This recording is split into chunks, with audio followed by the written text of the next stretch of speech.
this up for YouTube, as I normally do. Or end up doing. There we go. Hello!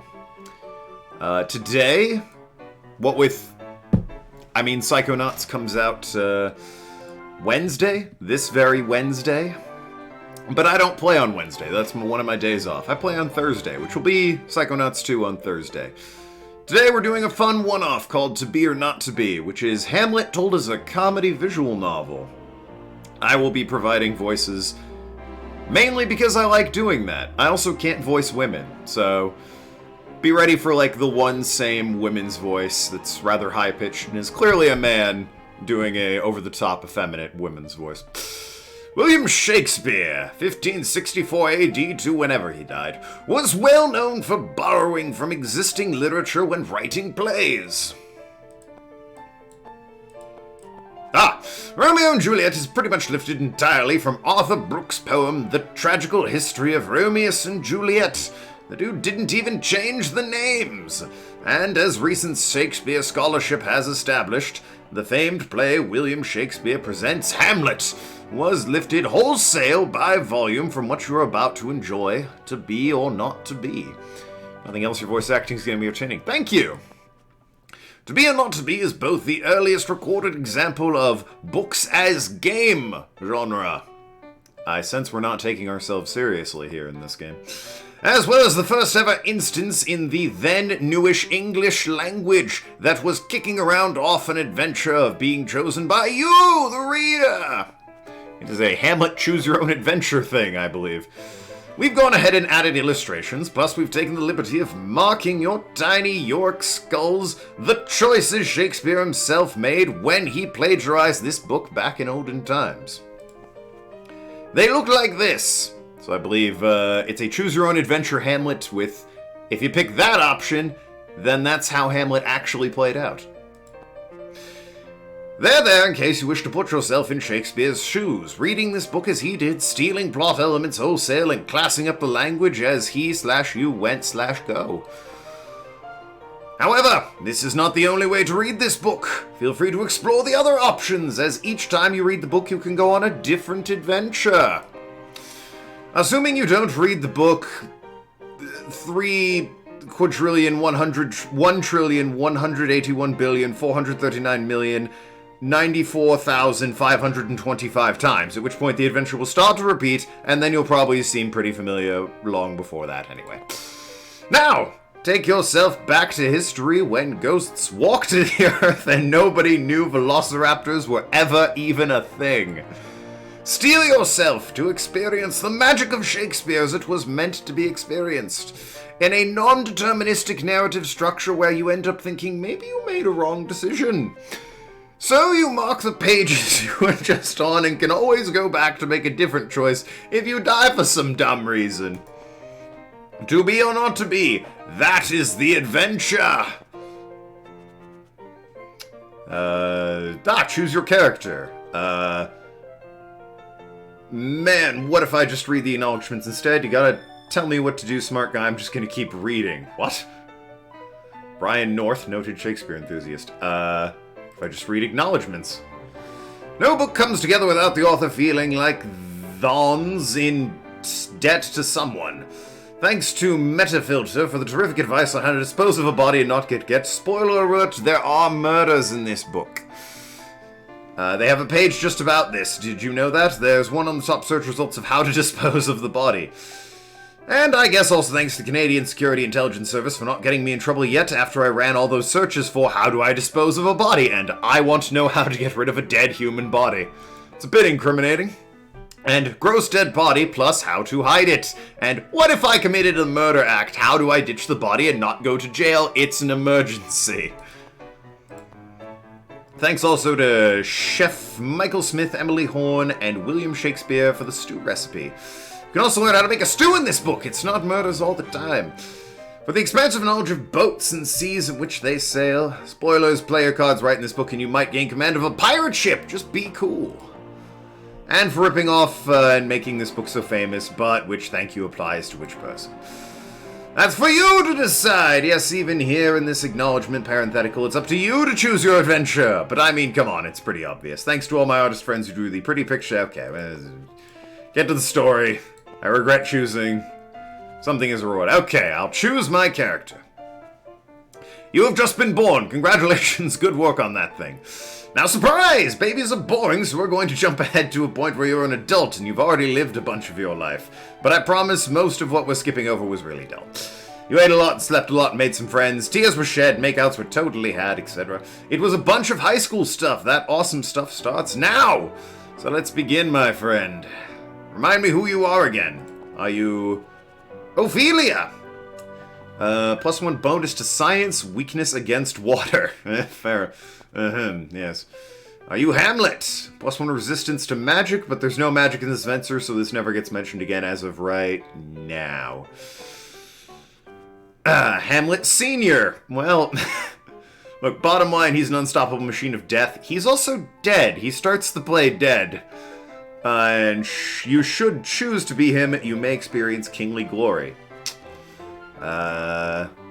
Let's for the first playthrough be a vanilla Hamlet. Why not? To be he. Choose to play as Hamlet. You are Hamlet. You're 30 years old and you're back living at home, but it's okay because your home's a castle. That's right, ladies. You're a prince. Things have been rough lately. You've been trying to focus on your studies at Winterberg University, where you and your bros Horatio, Rosencrantz, and Guildenstern all hang out, but you were called home because your father died. Then your dead dad's brother Claudius married your mother Gertrude 2 weeks later. Yep. It's made you kind of upset. You raced home to comfort her, but she married your uncle, and that is weird. You feel weird. Right now, you're in the audience chamber of your father's castle here in sunny Denmark. King Claudius is here, addressing his court. Laertes and Polonius are here too. Laertes is kind of a jerk, and Polonius is his father. Polonius is also the father of Ophelia, whom you're totally sweet on. She's not here, though. Who knows what adventure she's having as we speak while you're stuck in this drafty castle room listening to other people talk about their feelings. Speaking of speaking, just now Laertes says something about how now that Claudius is king and he's attended the coronation, it's okay for him to go back to France. Claudius says, sure. Wait a minute, you'd love to leave and go all the way back to school, away from this weird incesty thing, too, your mother's gotten herself into. It's gross and weird. I will... We're gonna play normal Hamlet for the first one. Ask Claudius to go permission back to school. You hold up your hand and open your mouth, but before Claudius can say anything, Claudius addresses you directly, calling you his son. On one hand, that's entirely appropriate, especially since he's married to your mom like 2 weeks ago, but on the other hand, he has brought up creepy uncle to new heights. Creepy uncle points, maybe. Insult him under your breath? Obviously. You're not my real dad. It's more or less what he does, anyway. He straight up ignores your zinger. Well, shoot. King Claudius goes on to tell you in so many words to buck up, stop dressing in black, stick around for a while, and have a little fun. He says all the feelings you're having are boring and wimpy. Your mother echoes his sentiments. What type of wacky thing are we doing? This is supposed to be a game, half-witted 5-year-olds comedic commentary on Shakespeare. I'm enjoying the comedic commentary on Shakespeare. But again, it's a choose-your-own-adventure Hamlet, and I'm just playing vanilla Hamlet for my first run. Dude, your own mom just called you a wimp! You agree to stick around in Denmark for a while, then leave. You're suddenly alone. Woo! You're finally alone, Hamlet.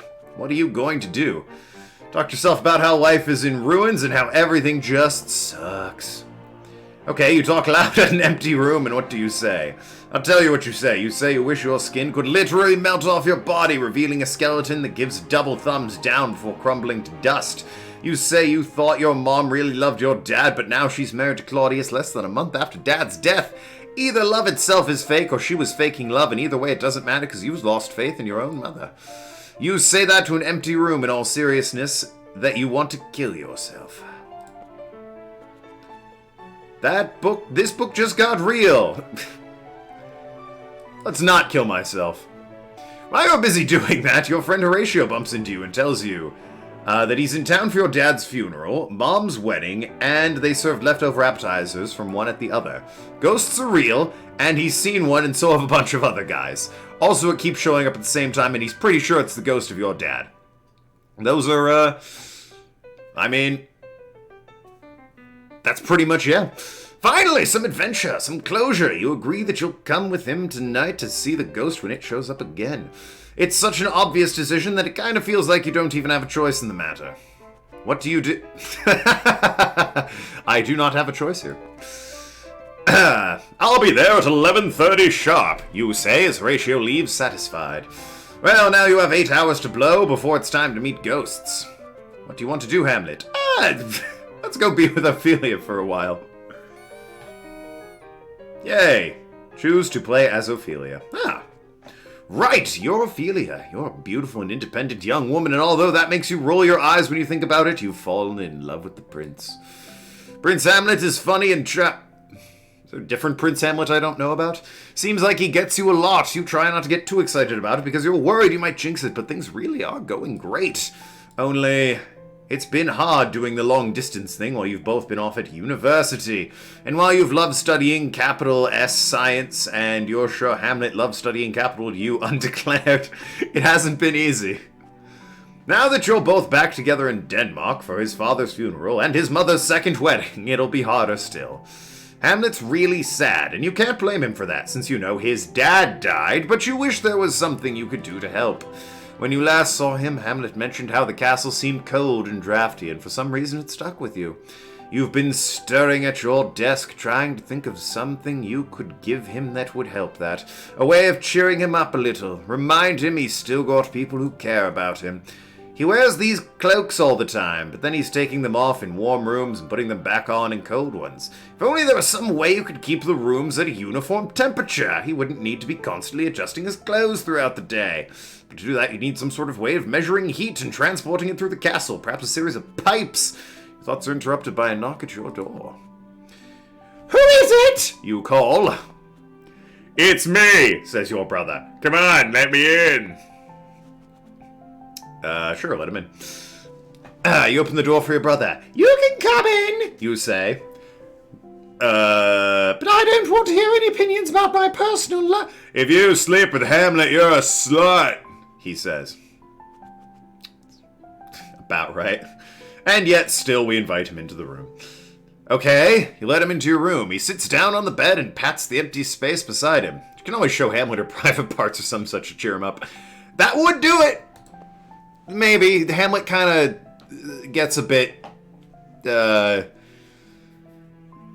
sort of narrow-minded in terms of focus towards the later end, and I doubt even some, sweet baps would, distract him.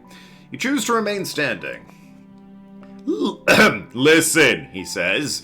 I know you like Hamlet, but he's a prince, and he's gonna have to marry someone his own rank. Who said anything about marriage? You reply. I'm happy with Hamlet and he's happy with me. We're having fun. Nobody's talking about marriage. That's the other thing, he says. Look, if you've had sex before marriage, then you'll be ruined for other men and no one will ever want you. He's only dating you because he wants sex. Don't sex him because I'm your brother and I'm telling you not to. What do you do? Sit down beside him for some reason and tell him he makes a lot of sense somehow and you'll do as he says. Ah, yes. Good old casual gender roles in the olden days. Really? Really? Okay. Again, we're playing vanilla Hamlet for the first time. Don't blame me. This is how it's written. You sit down on the bed and tell him you'll do as he says and you sincerely appreciate his meddling in your personal life. And then you go on to say that if you're going to abstain from sex before marriage, he should be careful too, because he sleeps around way more than you do. And it's going to be one heck of a sexual double standard if you're damaged goods and he's totally fine. That's right, I didn't even give you a choice about saying that, not because you keep choosing stupid options. Guess you're just gonna have to deal with it, huh? I'm playing vanilla Hamlet. In any case, there's a knock on your door, and before you can answer it, your father Polonius opens it. Normally when you knock, you wait for someone to let you in, Dad, you say. You're an idiot if you think Hamlet loves you, he says, then notices Laertes in your room too. Oh, hey, Laertes, have fun on your trip, to thy own self be true. Laertes nods. I already told her she's slutty, he says. Kick them both out. I guess smile and nod and pat the empty spots on the bed besides you and Laertes inviting Polonius to sit down too, because this is something a person would do. Polonius sits down on the bed beside you. So, you guys were talking about Hamlet, Your brother nods, and Polonius turns to face you. Hamlet only likes you because you're smoking hot. Weird thing for your brother to say. You're an idiot if you believe... I have no idea. You're an idiot if you believe him when he says you're a great and wonderful and special person. He'll say anything to get into your pants. He said you're a wonderful person, right? You agree that he has said this and written some very beautiful things about you, and this means a lot to you. That proves it. Listen, you're too dumb to understand what I'm trying to say to you, so I'm just going to order you to do the following. If anyone's ever seen a abridged Shakespeare company, this is very much vibes from that, albeit with more, I guess, taking their time with the play. It's not quite as abridged Shakespeare as abridged Shakespeare's. Stop seeing him, never speak to him again, and put all thoughts of him out of your head. Slap him across the... Nah, we're not doing that. Tell him you'll obey, call him your lord, follow him meekly out of the room, agree with everything Laertes has said, because all the stuff I wrote earlier about you being an independent woman in charge is pretty dumb, actually. You better do whatever someone else tells you, because anyone other than you probably knows better about your own life than you do, right? Way to cheer up your sister and daughter. Look, I'm trying to think of the dumbest thing you can do. Please, I beg you, don't choose this option. BAM! Okay, you do all that stuff. Listen, I'm going to cut our losses here. You're not allowed to be Ophelia for a while. I like this. Good fun. You, Prince Hamlet, all of Denmark, are now sitting in your bedroom and playing solitaire for hours and hours and hours and hours and hours, which is pretty colossally useless waste of your time, especially since you keep cheating. And a 5 goes on top of a 3. Hamlet, really? Really? Anyway, at this point we're 15 games in, and wow, if you're not careful, people might start saying that your tragic flaw is, I don't know, inaction. I've cheated at solitaire, yay. Eventually, the sun goes down, and it's almost 11:30, which hopefully you remember as the appointed hour Horatio told you about, wherein a ghost keeps showing up to bother him. Time to go meet that ghost, eh? Let's meet up with Horatio and bust some myths about actual ghosts being real. You and Horatio go to where he saw the ghost the first time. Now we play the waiting game, says Horatio. He's interrupted by the sound of trumpets. You look at him and raise an eyebrow. They make that noise to warn everyone that King Claudius is getting wasted, he says. Those trumpets go off every night around this time. These voices are not terribly distinct. I need kind of... I guess I do have faces for them. They have little drawings. He sighs. Denmark, he says. The exact moment something insanely crazy happens. What the hell? I'll tell you what the hell. A ghost is here. Let's look at this ghost. Don't freak out, but right now you're staring cold in the face of a spectre. It's the ghost of Hamlet's dad. Why is he bugging Horatio and not Hamlet? He's kind of just sort of bugging the area. He bugs guards at the beginning of the play, because I think they're just in front of the castle. He just keeps showing up there. You can't even imagine how crazy this whole situation is. I think the idea is that he's appearing in front of his castle to stare at it and shake his fist. Scream Von Dorf at it. If you're getting too scared, read this next clause over and over until you're not insane with fear anymore and everything will be okay. Alright, okay, we can do this. With your last shred of sanity, you quickly glance at the ghost. And then you worry that you stare at the ghost too hard, your brain realizes you're looking at something so insanely impossible you'll black out. Anyway, the ghost, you can see through it, but only a little? It's weird. And I'll tell you what the frig else. This ghost does look like your dad, and he's getting closer. What now? Don't stare at the ghost too intently and try and figure out what he wants. Are you my dad? I mean, my ghost dad? You ask the ghost, but it says nothing. Instead, the ghost beckons to you. He clearly wants you to follow him and leave Horatio behind. I don't know, is this safe? Can ghosts kill people? Can ghosts kill people? You ask Horatio. I don't know, man, but I really don't think we should be alone here with that thing, he says, leaving no ball untripped in his own freakout. Hamlet, man, say something is rotten in the state of Denmark. I gotta go, he yells, quivering finger pointing at the ghost. Well, duh. I'm gonna do it, you say, and you... by that I mean I'm gonna take this last chance and run for it. Follow the ghost. You follow the ghost into the mist. After walking for what seems like forever, you get tired of walking. I'm tired of walking, you say. You sit down. Pretty sure I'm done walking. Yeah, I'm out. The ghost stops and speaks to you for the first time, its voice issuing forth from its lungs that no longer breathe air. Hamlet, it is I, your father. Look, I cannot stay around here forever, so you need to listen to what I tell you. I didn't die of old age. I did some digging around and it turns out I was murdered by Claudius in the weirdest way. I don't know if... They'll probably get into it because it's a weird way to kill somebody. You gasp, shocked and enraged, killed by his own brother. He did it while I slept. I was walking in the garden, and you know how gardens are like really boring, right? You nod. They're pretty boring even for people who like them. Exactly! Well, it was so boring. I fell asleep, and while I was sleeping, he poured poison in my ear. Yep, that is actually how that happened. I mean, it'd be hard to look at that and say murder, I suppose, but I didn't know poisons work that way. That's what I said! Shouts your dad, throwing his hands above his head in frustration. He starts to pace back and forth. Anyway, I wanted you to take revenge on him for me. I don't know, cuss him out or something. Pull out his chair when he's about to sit down. Offer him a high five, but then when he goes to high five, pull away your hand and say, too slow. Or you should offer him a high five. You must leave. Or should you offer him a should he offer you a high five, leave him hanging. I could murder him, you offer. After all, he's sleeping with Mom. Your dad stops pacing and stares at you. He's what? What now? Tell them they got married 2 weeks after the funeral. Yeah.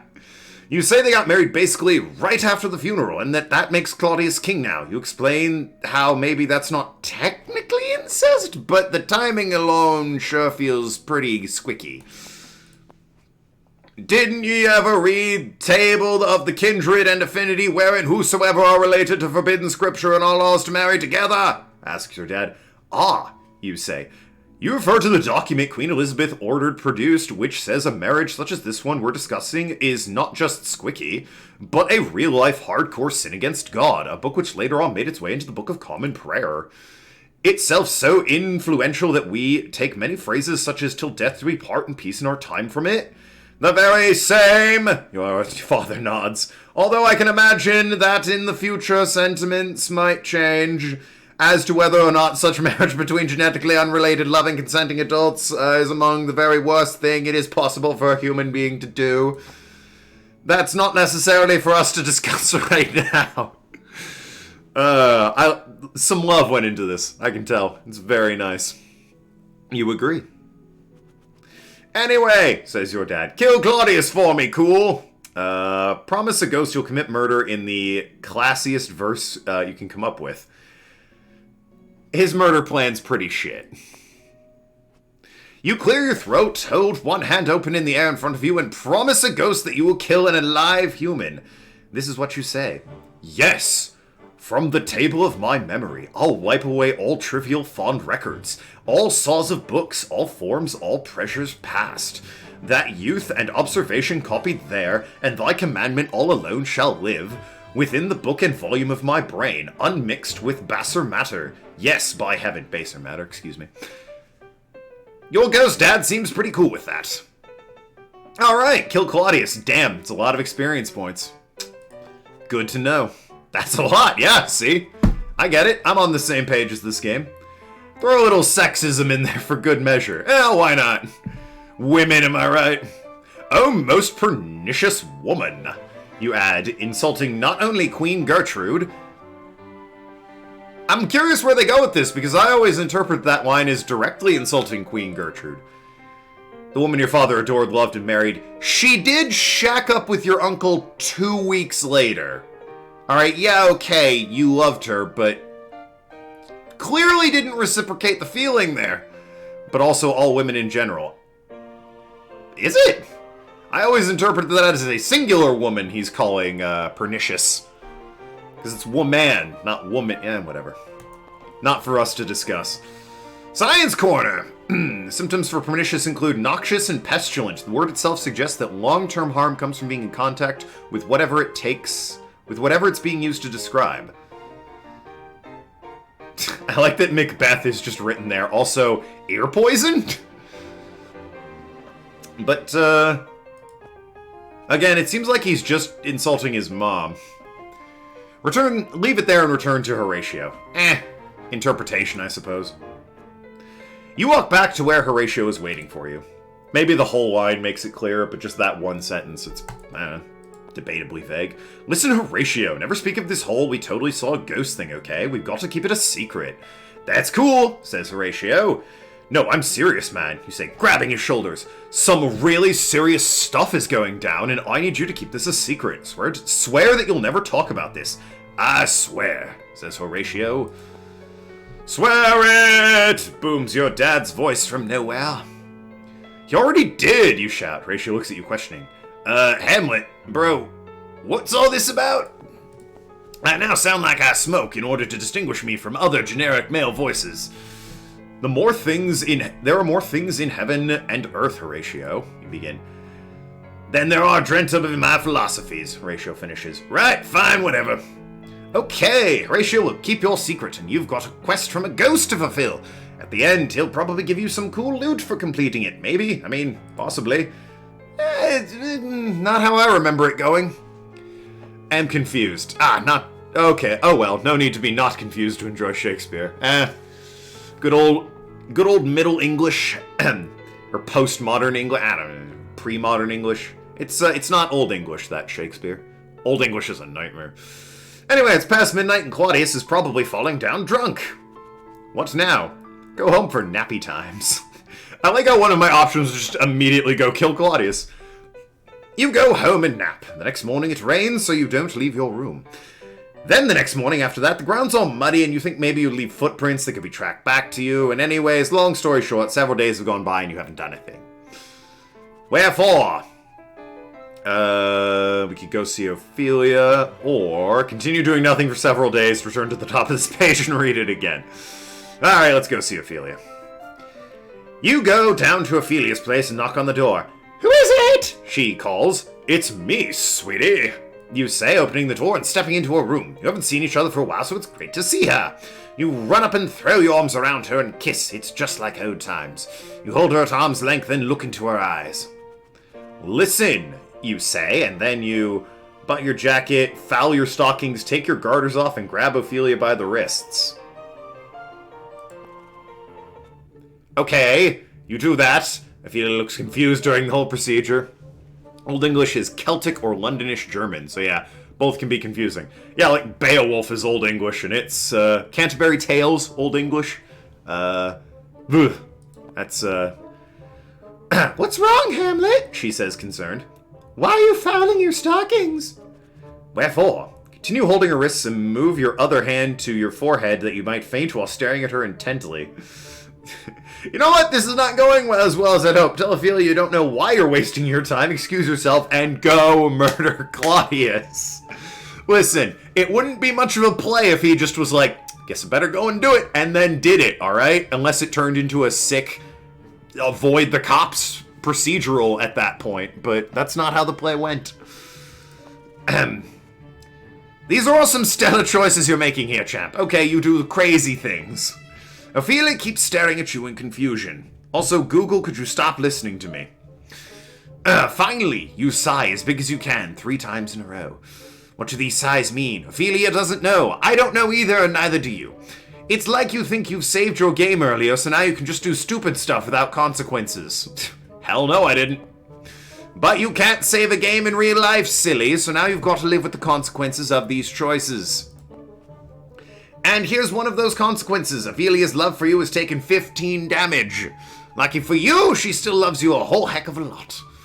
Eventually, you run out of sighs and get up and leave, but rather than walking out of the room like a regular person, you look over your shoulder, lock eyes with her, and walk out of the room around the corner without ever breaking eye contact. Yeah, Hamlet's a weird dude. You're lucky you didn't walk into a wall. Very funny if you did, but Hamlet's a very weird dude. You know what? I think I've made enough choices for a while. Move over. You've made enough choices. Move over. I'm driving. Alright, what's Claudius up to? So you walk in on your mom and fake dad, and they're trying to run the country, but it turns out they were talking about you anyway. Polonius is there too. He's talking to you, like you're touched in the head. Hey, he thinks you're crazy. Maybe that's because of all the dumb decisions you've been making. No. Couldn't be. In an effort to save this, we're going to assume that you were just pretending to be crazy. Actually, I think he does do that. He pretends to be crazy for a while. And then he, like, writes a play about his mom and his uncle hooking up just to see their reactions. Hamlet's a weird guy. Because that way, all of this kind of makes sense and no one would ever suspect a crazy person of committing murder, right? Not one so well thought out. This is literally the best option we've got left. This is what you've reduced to. I've gone back and rewritten the story so that you, in your talk with Horatio, you now say, I might just act crazy for a while. Just be cool with it. You can go back and check. It's totally there. I can't go back and check, but alright. I'll take your word for it. Hamlet does a bunch of dumb and crazy crap in this play. Yeah. And it's nice seeing someone call him out on it. Okay, so it turns out Polonius considers himself a master riddle master. That sounds redundant. And he's going to ask you 3 riddles to determine if you're sane or not. Riddle the first.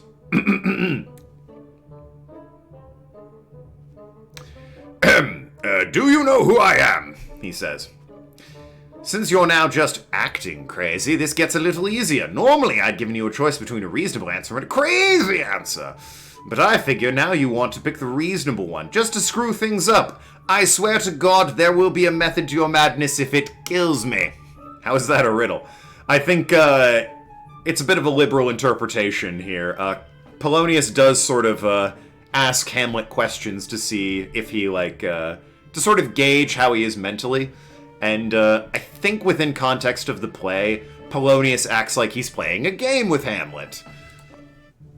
The first one is meant to be easy, Prince Hamlet. Say, I don't know you, maybe you're a pimp. You're Polonius. I don't know who you are, maybe a pimp? Wait, what?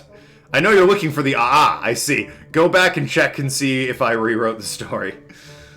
I know you're looking for your Polonius, but you know what? I like being in charge. Say, I don't know who you are, maybe a pimp. I gotta pick the one with the skull. I don't know who you are, maybe a pimp? You tell Polonius you don't know actually who he is, but maybe he's a pimp? He doesn't get that you are, or rather, I am rather cleverly trying to suggest that you suspect he's trying to mess with Ophelia in order to get to you. It goes entirely over his head.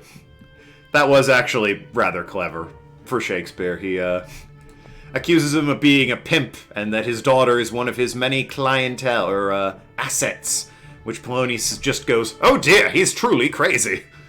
Rather than getting the idea that Hamlet delivered a swift jibe. Polonius is also kind of dumb. Anyway, he seems satisfied with your answer, which is great. Polonius puts you in riddle the second. What have you been reading What have you been reading lately? He says.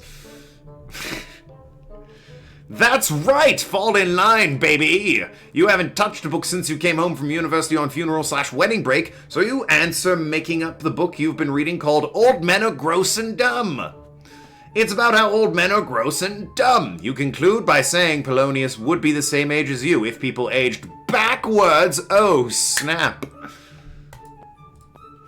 Polonius agrees this is probably the case. Finally, he challenges you with the final of his 3 riddles. Would you like to go for a walk outside? You say you'd like to go for a walk outside, straight into your grave! It's that last bit of crazy that really sells it. Somehow Polonius thinks you're actually saying something rather significant about how we're all really dying from the moment we're born. Yeah, Polonius is also dumb. He observes that in madness you're actually speaking the truth. Hey, your answers seem to have helped him reach a conclusion we wanted in regards to your sanity. Polonius says he'd better be going, and you say nothing would make you happier except if you were somehow literally died right now. And then you motorboat your lips and flick your index finger over them, making a sound. Yep, he definitely thinks you're crazy. I've never met a crazy person that did that, for the record. So, I hope you're happy. I've never met a crazy person, is what I'm saying. I have fixed this as best I can. Remember, we're fake crazy now, okay? Okay. You can drive again. As Polonius leaves, your friends Rosencrantz and Guildenstern enter the room. Best characters. What? You thought these guys were still back at university? This is awesome! Wherefore? Let's not get carried away. Just walk up, say hi, and ask them how's it going. How have you been, gentlemen? You say. I've been okay, except for the, nightmares. Anyway, what brings you here? Look at each other. What do you mean, what brings us here? Why don't we instead talk about, your plans and motivations, Rosencrantz says.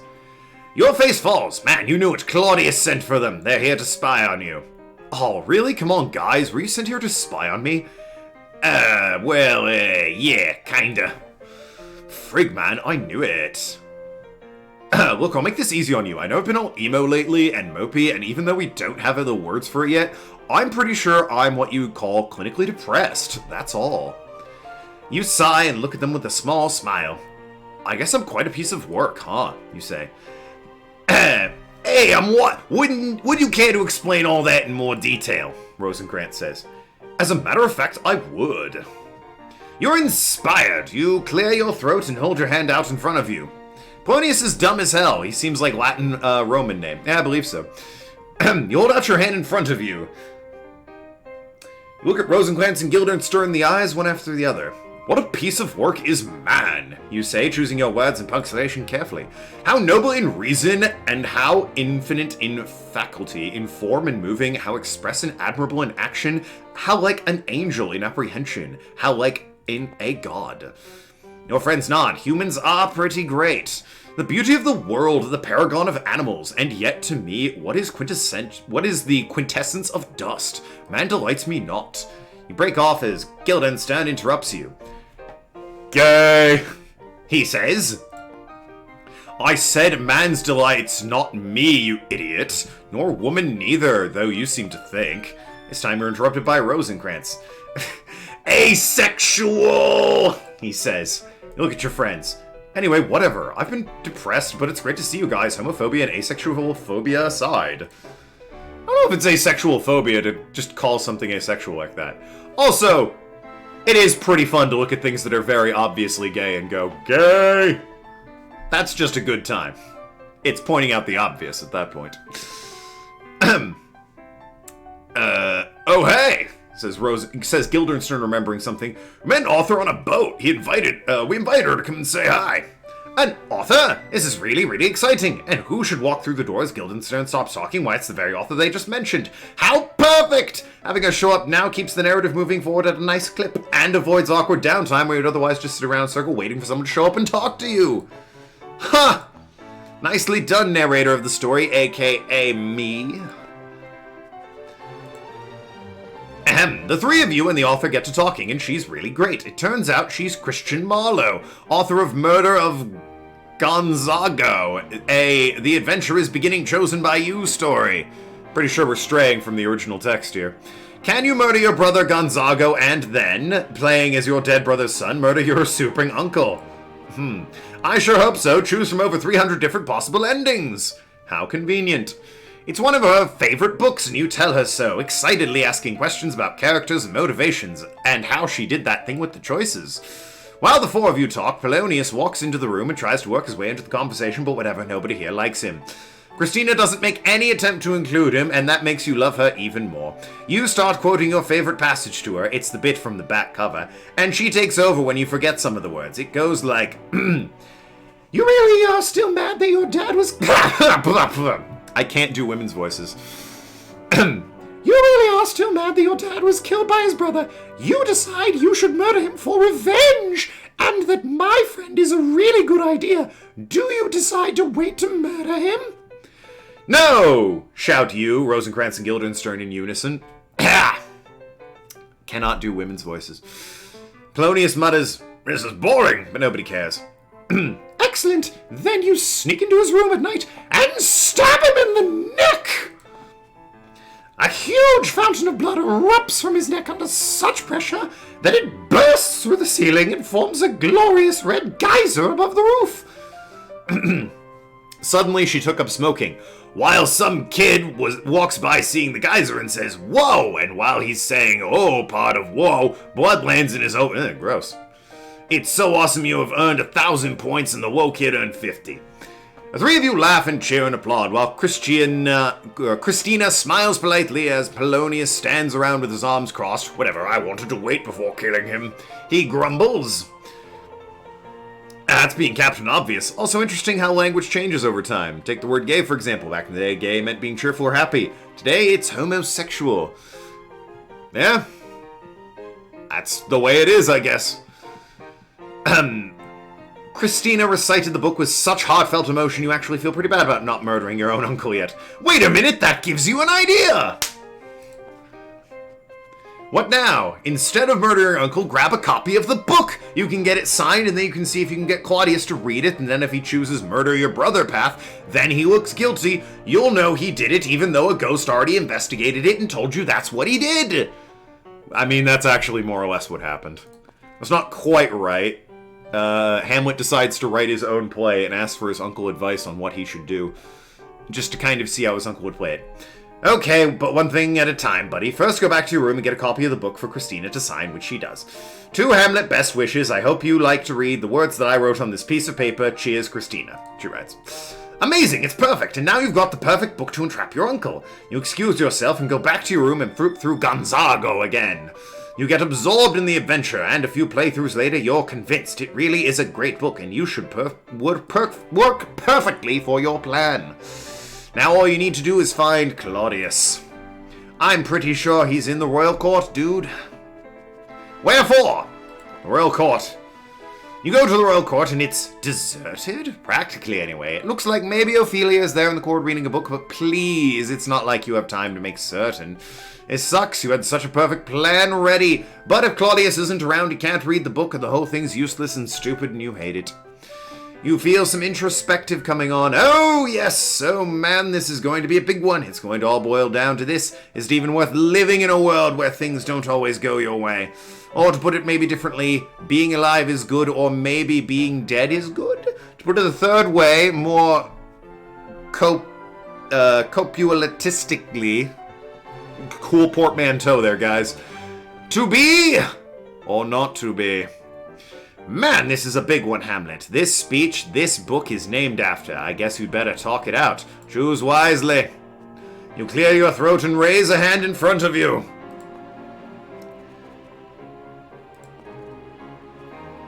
This is what you say to nobody in particular. To be or not to be? That is the question. Whether 'tis nobler in mind to suffer the slings and arrows of outrageous fortune, or to take arms against a sea of troubles, and by opposing end them, to die to sleep no more, and by sleep to say we end. The heartache, the thousands, the natural shocks. That flesh is heir to, 'tis consummation. Devotedly to be wished, to die to sleep perchance to dream. Aye, there's the rub. For in that sleep of death what dreams may come, when we have shuffled off this mortal coil, must give us pause. Man, nicely done, Hamlet. That procrastinated quite a bit before going through with the whole murder the murderous uncle plan. Yeah, they needed 5 acts in the play, so... Hey, wait a minute, Ophelia's here. You say hi to Ophelia, but she's acting all upset trying to give back the presents and the love letters you've sent her over your relationship. Weird! It looks like someone's convinced her you're not marriage material after all. To be fair, you did just finish talking out loud about killing yourself. Huh. Crazy. Though I know you're now frantically looking for the whatever man, she's just doing this because chicks are crazy option, Hamlet, you are nothing if not classy. I'm not going to give it to you. Listen, I'm going to help you out. You think Ophelia's crazy, but maybe she's just acting crazy, eh? Like you. In considering that possibility, you think to yourself that Ophelia doesn't have any real reason for being upset as she appears to be. Sure, you've kind of ignored her for a few weeks, which was a selfish and jerky thing to do, but on the other hand, it isn't the first time you've been caught up in something. You're sure she can handle it as has before, with understanding, and not by, abandoning the relationship entirely in some stupid castle room. So maybe it's entirely possible she's being fake crazy too. Maybe because she's figured out that she also wants to murder Claudius. Wink, wink. You decide you need to see if she's faking crazy while you're simultaneously also faking crazy. Without revealing to anyone who may or may not be listening that you're both actually just faking being crazy. Is there a code phrase or perhaps something you can use? The wolf stalks quietly the evening prey.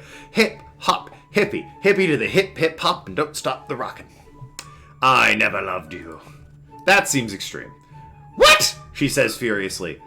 I don't think those were the secret code words, bro. You say. Try again. Get thee to a nunnery? ? You tell her to get her to a nunnery because if she had sex, her kids would be awful because everyone is awful, and man, if only you had the time, you'd be the awfulest person ever.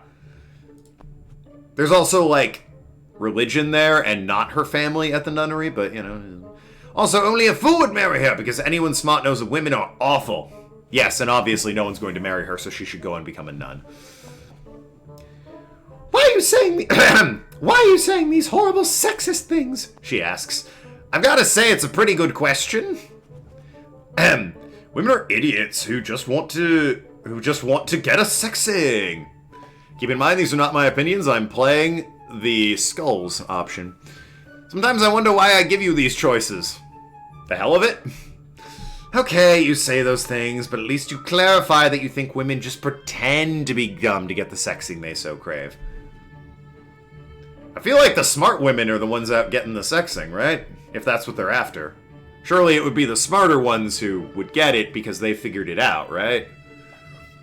Again, big if there. You accuse all women of being unfaithful and say that there should be no more marriages because they necessarily involve women and women are awful. Can't fault that logic. There's a couple things wrong with that, actually. Nah, it's pretty airtight, I think. Anyway, you say that people who already married can stay married, you guess, except for one very special couple in particular. You look to her to see if she's getting what you're hinting. She looks super angry, actually. I don't think you're gonna pull this off, dude. Whole conversation's an unmitigated fiasco, and if she was just pretending to be mad before, she's seriously furious right now. Congratulations, Hamlet. You just broke up with your girlfriend because you were pretending to be insane and trying to talk in super secret code. It didn't work. You can't really say you blame her for leaving. If she had just, not had somebody spying on us, maybe it would have worked out fine. All you have now is your plan to trap Claudius with a choose-your-own-adventure book. So you go home, rest, and tomorrow that's exactly what you do. What do? Trap Claudius with the book. First thing in the morning, you show up at the royal court. You look out and see the assembled courtiers and see everyone's here. Your mom, stepdad, Polonius, Rosencrantz, Guildenstern, a bunch of people you've never met, Ophelia, the whole gang's here. You're still looking around when Horatio comes up behind you and slaps you on the back in an extremely executed maneuver. Brutams, he says. How's it going, Brutams? Good, you say. Listen, can you do me a favor? You explain that you're going to be watching Claudius closely, but ask if maybe he could keep an eye on him too as he reads. You're, really good at stuff, you say, wishing that you somehow had a better way of putting that. He agrees he is pretty great at stuff, and consents to do some of that watching stuff for you. Alright, there's nothing left to do, Hamlet, it's go time. Hey, Claudius, you say, brandishing your signed copy of Gonzago. Why don't you read this book today? I certainly don't see why not, he says as you pass him the book. Now all that's left for you is to decide where to sit. Ophelia's freed and asked to lay in her lap in the sexy sense, a reminder she has genitals. You know what? No. Just no. When you write your own book, you can fill it in with the let's have sex in front of mom and dad and haha, women are different parts than men jokes you want. But this is my book, and I'm going to unilaterally decide right now that you don't get to do that. Instead, you decide to go stand behind your stepdad and watch him read. How's that taste? Does it taste like compromise? Because it shouldn't. It should taste like falling in line. Shakespeare wrote this play back in the day when the world was far more sexist. Women weren't even allowed on stage. Men were playing women. It was weird. It's half-witted comedic reading of the play. I like it. It's a fun reading of the play. Sometimes you like a bit of, breaking down brass tacks and basic commentary. The low-hanging fruit is often the sweetest, Arg. Don't worry, don't think that even remotely normal smart person is going to make the same sexist remarks and opinions for you. Okay, that's fair. You could, if you were to just crop my head, take it out of context, and you'd be wondering why I'm saying this in a stupid voice, but tried to write. Well. Fair enough, but you tried to write the sunglasses emoji there. Oh, you tried to write B. Got it. I see what you're trying to write there. I was wondering why you just threw that in. I get what you're trying to write, yes. Ahem. But, yes, just capital B and smiley face is the bleh emoji. But yeah, again, the writing is amusing enough with its own commentary. I imagine it would get old after a while, but I'm enjoying breaking down Hamlet to brass tacks, and as I said, nothing wrong with going after low-hanging fruit, but maybe, there are other options where you can see how other characters play out in a different version of Hamlet. So, rather than just ragging on Hamlet, there is more stuff here that we'll see in a future playthrough of this game. Since I imagine we're kind of getting close to the end of Hamlet 1 here. What now? Stand behind your stepdad. You walk around behind the throne so you can look over his shoulder as he reads. You figure that helps helps with the whole act crazy thing, because you have to act crazy to not know how annoying this is. You are now Claudius, King of Denmark. Your nephew is standing behind you, being really annoying. Hamlet has just given you a book to read, and it looks pretty good, actually. And it's perfect timing, because one of the royal court's favorite activities is to listen you read a book out loud. But because it's history times, there are no computers yet. You clear your throat and hold up the book so everyone in the audience can see. Let us begin, you say, bringing the book down and read the cover. This story is called The Murder of Gonzago. And The Adventure is Beginning Chosen by You story. Sorry, The Adventure is Being Chosen by You. Choose your own adventure, one might say.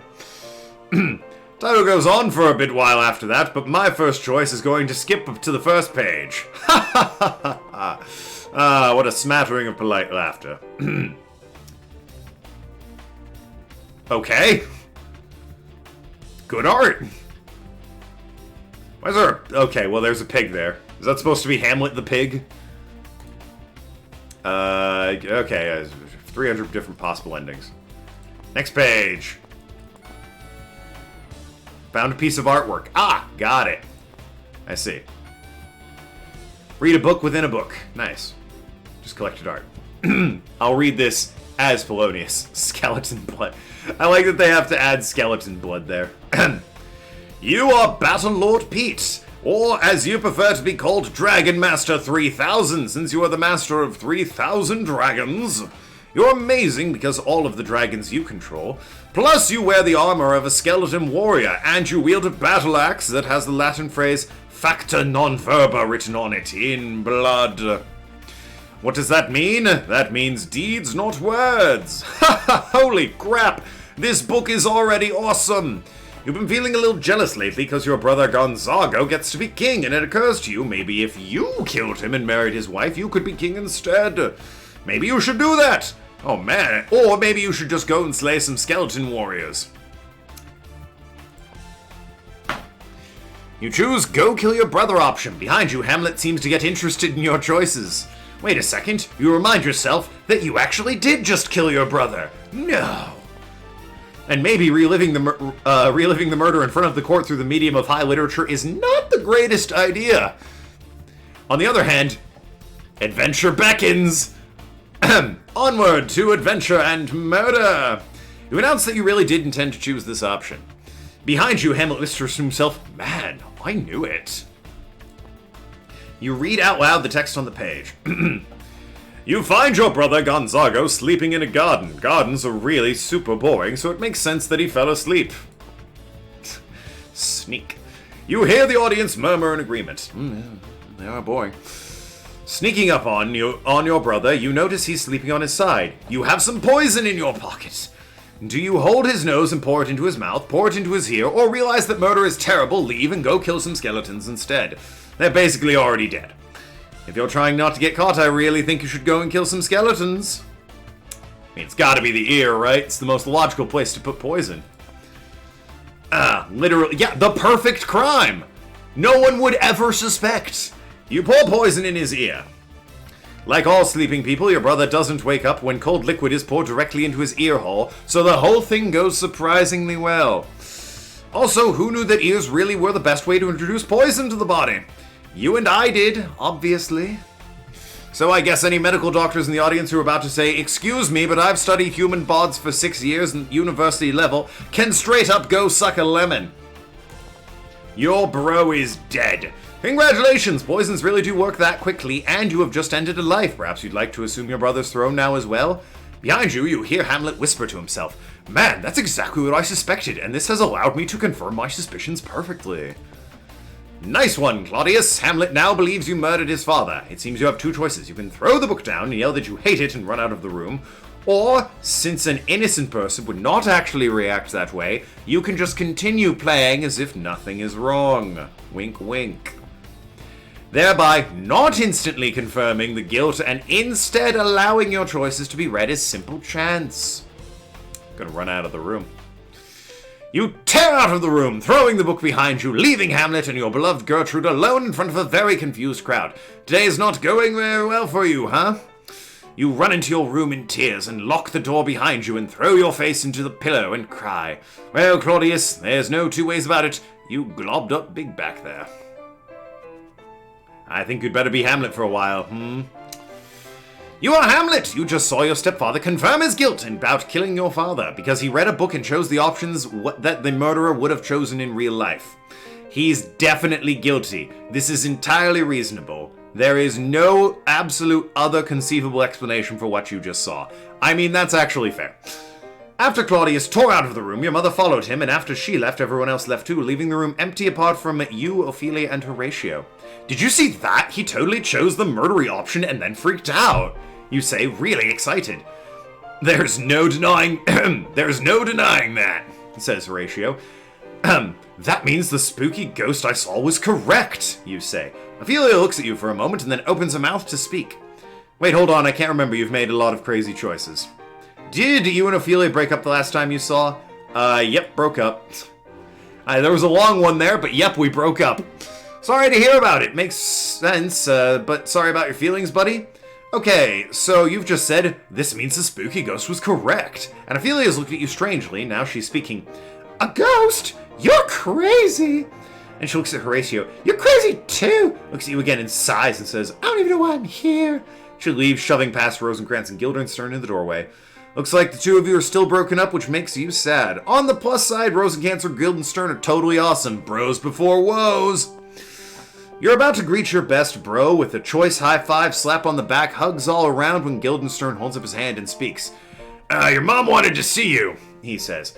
As you know, in this time period, if you want to talk to somebody, you have to literally walk all the way over to where they are to chat them up, which I can hardly believe. Anyway, she's lazy, so she wants you to walk to her instead. Dude, she says she's astonished by your behavior, Rosencrantz adds, in that weird Brooklyn, Jersey sort of bastardization. Astonished isn't real slang, you say. Just trying it out, Rosencrantz says, and you high-five to linguistic experimentation.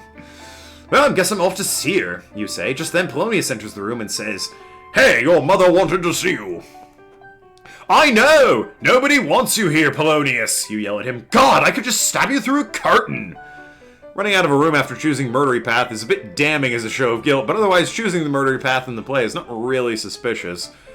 Well, no, in the actual play, Hamlet put on a play that was exactly how Claudius killed his dad, watching Claudius's reaction to the choices being made throughout the play. Which is a bit more damning because you could see sort of the shock and terror on his face as he realizes, boy, that's exactly what I did, isn't it? In this Choose Your Own Adventure book, go with it. It's fiction. Hey, that gives you an idea. What do you do? Go stab Polonius through a curtain. That happens at some point. Go stab the king, which is what you wanted to do in the first place. Talk to your mom. On your way to your mom's room, you pass by the church. You live in a very fancy castle. Were you aware of that? And who should be there, engrossed in prayer, but Claudius? I guess after he ran off to his room, he decided to go to church to pray. He's such a wiener. Wait a minute. You could totally kill him in a church. How badass is that? Pretty badass. Let's kill Claudius in a church. You find Claudius engrossed in prayer, which is completely silent, so you have no idea what he's praying about. Probably feeling guilty about the murder he did, The murder of your dad? The murder that makes you want to... so mad you want to commit the act of murder on him? You unsheath your sword and raise it above your head. But wait! If he's praying right now, does that mean that, according to religion, his soul is pure with its sins confessed? If you kill him, he'll die with his soul more pure than that of your father when he died. Hardly seems fair, does it? This actually happens. I mean, if you're not guilty, it's not damning at all, but if a dude runs out of the room after choosing a type of murdery path that resembles the actual way he killed the dude, yeah, it's pretty damning. Wait, is it still cool to murder a jerk if they're praying? Is there a page in the Bible about that or something? Better not kill him now while at this perfect opportunity, because it's really important what happens to him after he dies. Okay, you walk away from the perfect chance to murder and go see your mom instead. Don't worry, I get it. You're afraid if you kill Claudius, the book will end, and you don't want it to be over yet. I have nobody to blame but myself, I suppose. I wrote this adventure that's simply too awesome. Anyway, onward to adventure! To an adventure that is so awesome, I hope it never ends and this book becomes a prison for both of us. I go talk to my mom. Hey Mom, what's up? You say. She jumps back from the curtain she was just messing with. Moms, am I right? Okay, I'm not going to interrupt the story here to tell you that this isn't going to go well for you no matter what you do. I'm spinning around in a chair, so it's backwards, and I'm sitting on it, straddling the back of the chair with my legs. So now you know we're about to have some real talk camp counselor style.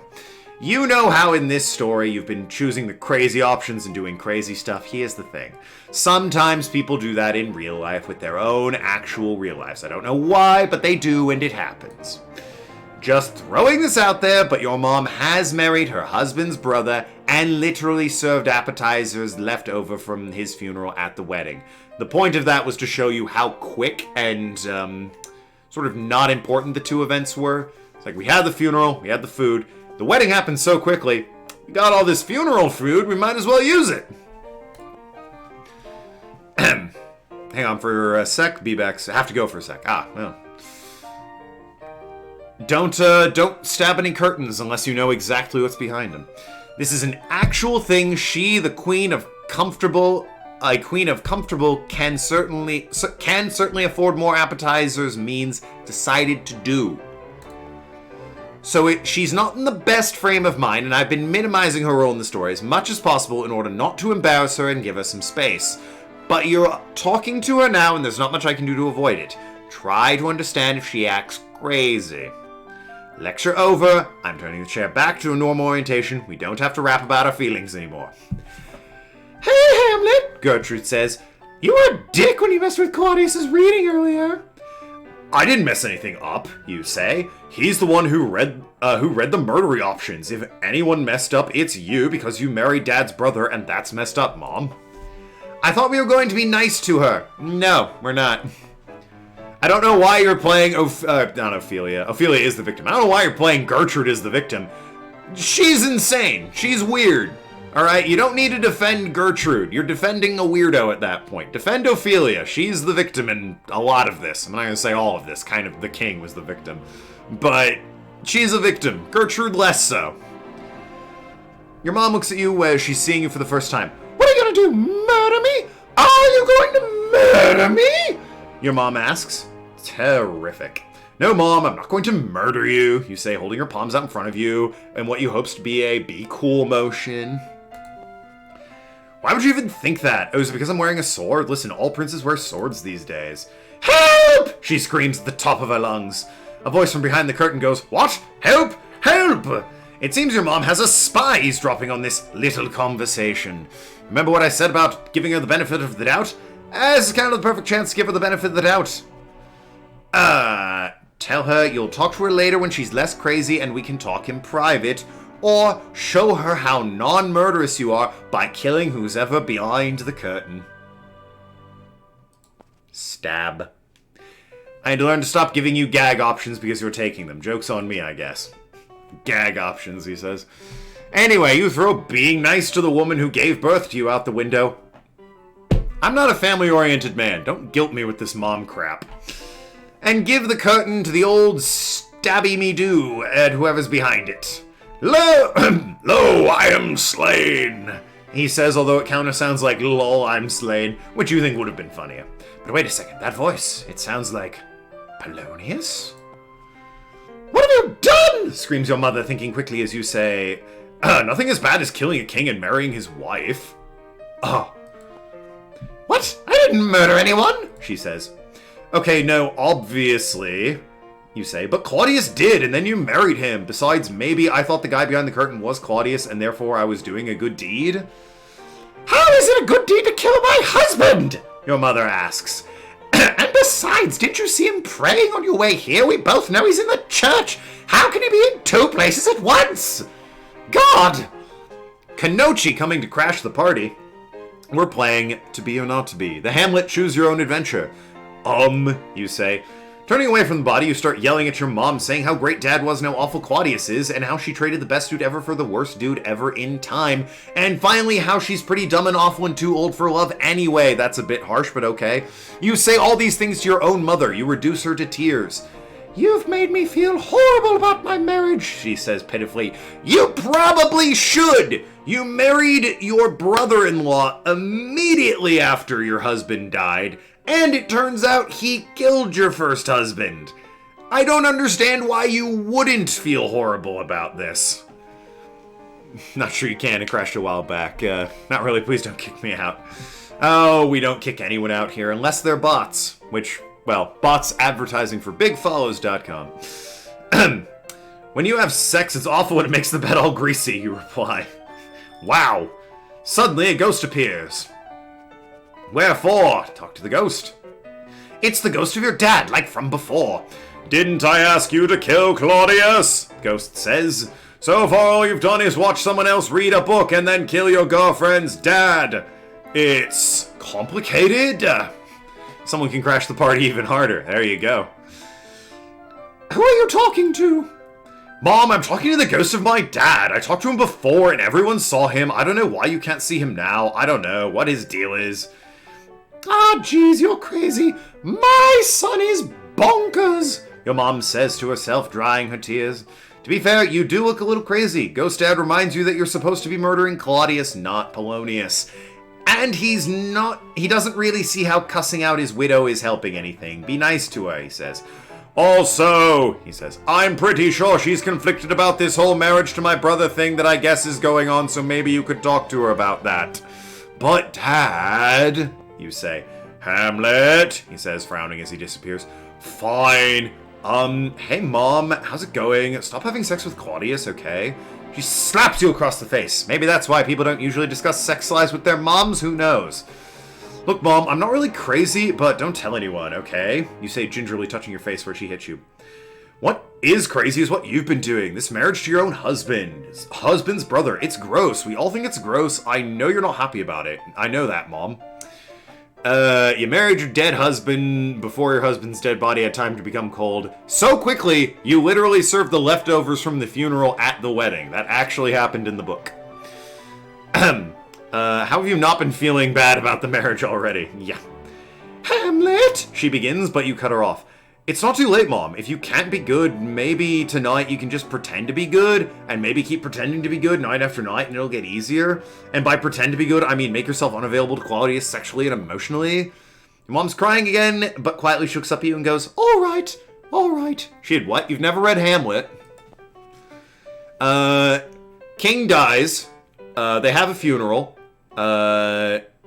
The funeral is over so quickly that the leftovers from the funeral of food are served at the wedding, because, hey, why would they go to waste? That then happens pretty much 2 weeks after. It is within a 2-week span. That man is dead in the ground, has a funeral, and there's a wedding to the man's brother. She married her brother-in-law.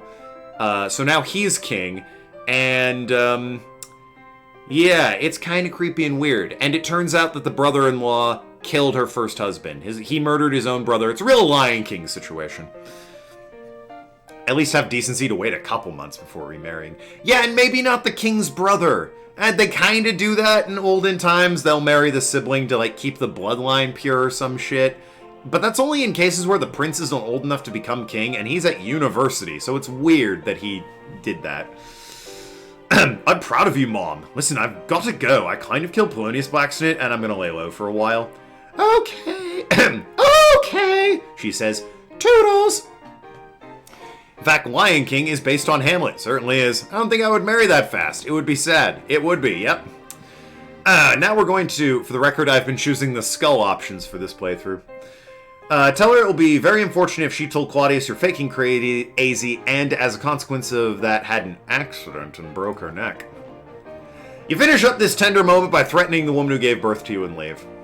Oh, who hasn't done that? Oh, Hamlet, what are we going to do with you? On the way back out the door, you bump into your bros Rosencrantz and Guildenstern. You want to get out of here, you say, and they concede that you would like to party on a boat.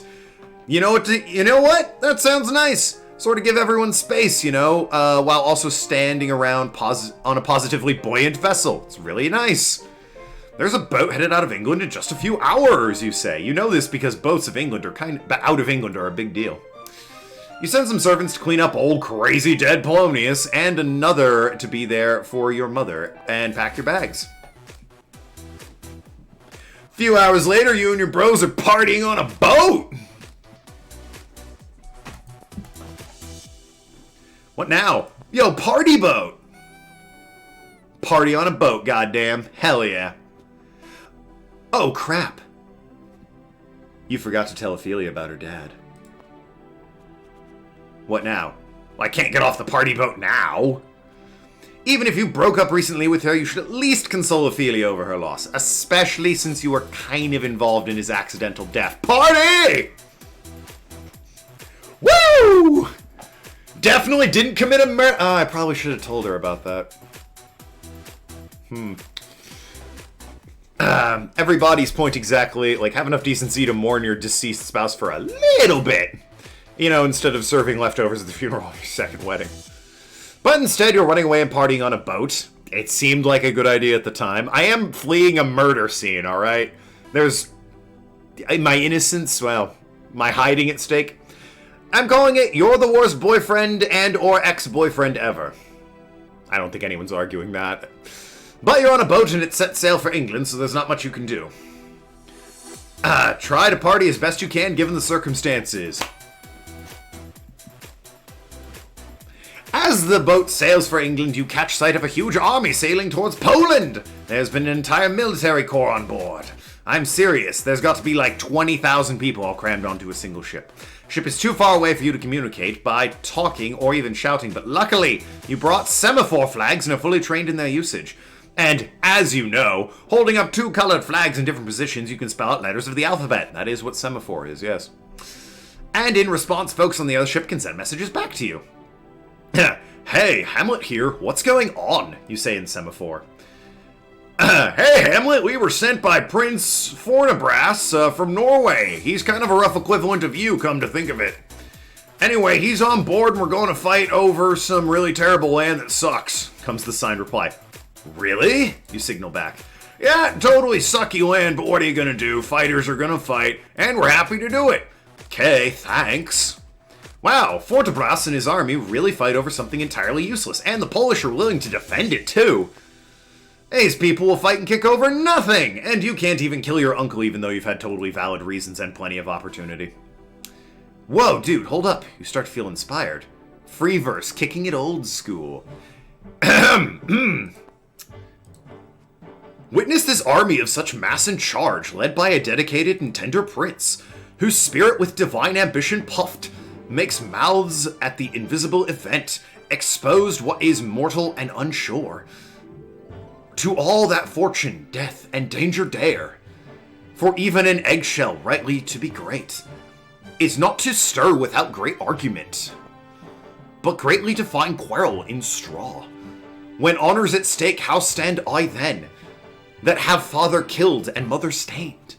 excitements of my reason and my blood, and let all sleep, while to my shame I see the imminent death of 20,000 men, that, for a fantasy and trick of fame, go give their graves like beds, fight for plot, wherein the numbers cannot try thy cause, which is not tomb enough and content.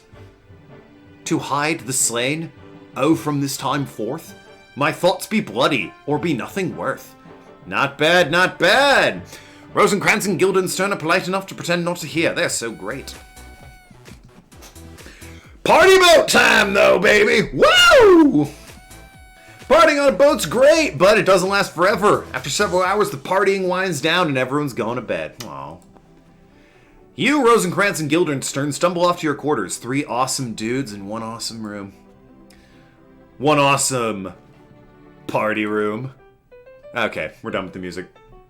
Yo, anyone who hasn't experienced Rosencrantz and Guildenstern are Dead, fantastic work of metafiction. Love it, one of my favorites. Unironically, one of my favorites. Speaking of Poland and weird weapons, you know the sword gun combos are bad weapons? What, like from Final Fantasy VIII? You know, similar combos are more or less good weapons? Axe guns. Axe guns are actually a thing, are more or less good weapons. Also, among several other countries, Polish army used axe guns for centuries. Huh. Is that a gun with, like, an axe on the end, like, under the handle there, so you can, like, take it and wield it? Because that would have weight to it, I guess. But, I mean, a sword gun's just a bayonet, so... Next day, you wake up still feeling the effects of the previous night's partying. You put on your shirt, but it feels different. Turns out it's Rosencrantz shirt. Oh, silly. As you pull it off, a letter falls out of his pocket. Rosencrantz wakes up and teases you for wearing his clothes, then notices the letter. Hey, Hamlet, Hey, Hamlet, you dropped something. No, man, it's your letter. This is your shirt. Passes the garment. He has the shirt. It's not my letter, bro. Someone must have slipped it to me yesterday. What's it say? Nyeh. Flipping it over, you notice it's got a royal seal on the back. It's from King Claudius, you say. Rosencrantz and Guildenstern say the following. What? Wherefore? Open the letter. I'm gonna open it, you say, and this is what you read. Dear King of England, it's me, Claudius, the King of Denmark. Long time no see. Listen, we get along pretty well, right? And both our countries are in pretty good shape. Anyway, it'd be really convenient for me, and it would help both of our countries to stay in good shape, if you could just kill Hamlet for me real quick. It's not a big deal, just kill him, okay? Cool, cool. P.S. I'm 100% serious, kill him right now. You, Rosencrantz and Guildenstern, stare at each other for a long moment, looking like this whole time while you're planning to kill Claudius, he also was planning to kill you. Dude, are you scoping this letter's choice assassination orders? Asks Rosencrantz. I told you, man, I told you about Claudius. Maybe he heard my free verse from last night. It was extremely right. Seal of approval. Commit mail fraud. Oh, good. Axe gun is an axe that has an old musket-type gun built into the handle of the axe. As for sword guns, I mean, a sword gun is a sword with a small gun built in. Yeah, that one doesn't work so hot. There's ballistic knives, which are a bit different. Here out a plan with Rosencrantz and Guildenstern. That's not quite what happened in the story. Fun fact, in the story, Hamlet found the letter, assumed Rosencrantz and Guildenstern were in on the plot to kill him, changed the letter to, hey king, would you mind killing Rosencrantz and Guildenstern? They're actually secretly pirates, and then ditched those clowns and went back to Denmark. Really kind of dark, actually, given they were his friends. It's also entirely unclear if Rosencrantz and Guildenstern in any way knew about that letter prior. You and your bros come up with a plan. It goes as following. You replace the forgery you wrote together that reads, Hey king, can you make it so that Rosencrantz and Guildenstern are given fancy houses and made princes and given all cool things it is possible to have? As they're extremely awesome, but please do not mention this letter or its contents ever again to me, Claudius, the man who's writing the letter right now. This is not at all accurate, but clearly whoever made this game likes Rosencrantz and Guildenstern as much as I do, so I'm going to allow this. If you do see me, this letter comes up, then I claim I did not ask for these things, I'm lying. I like to pretend sometimes that I didn't write letters, but it's just pretend, haha. I can never take them back. Rosencrantz and Guildenstern are awesome. Hamlet's rad too. Rosencrantz and Guildenstern way awesome though. You replace the official seal and the forgery. Since you are wearing a ring and it bears the royal seal, this is surprisingly easy. Those sword guns aren't practical at all. Axe guns, on the other hand, far more practical. Used by several countries, including Poland. Well, those guys invading in Norway are going to have a rough time when they run into axe guns. You decide that Rosencrantz and Guildenstern will deliver the letter while you catch the next boat back to Denmark and kill Claudius. You're at the stage of fulfilling the plan when pirates attack! What now? Pirates? Nobody said they're pirates. Holy cow, this book got awesome. Thank you, you're too kind. Let's see, in this scene, Rosencrantz and Guildenstern rush above decks to the sound of Lookout yelling, "Pirates ho!"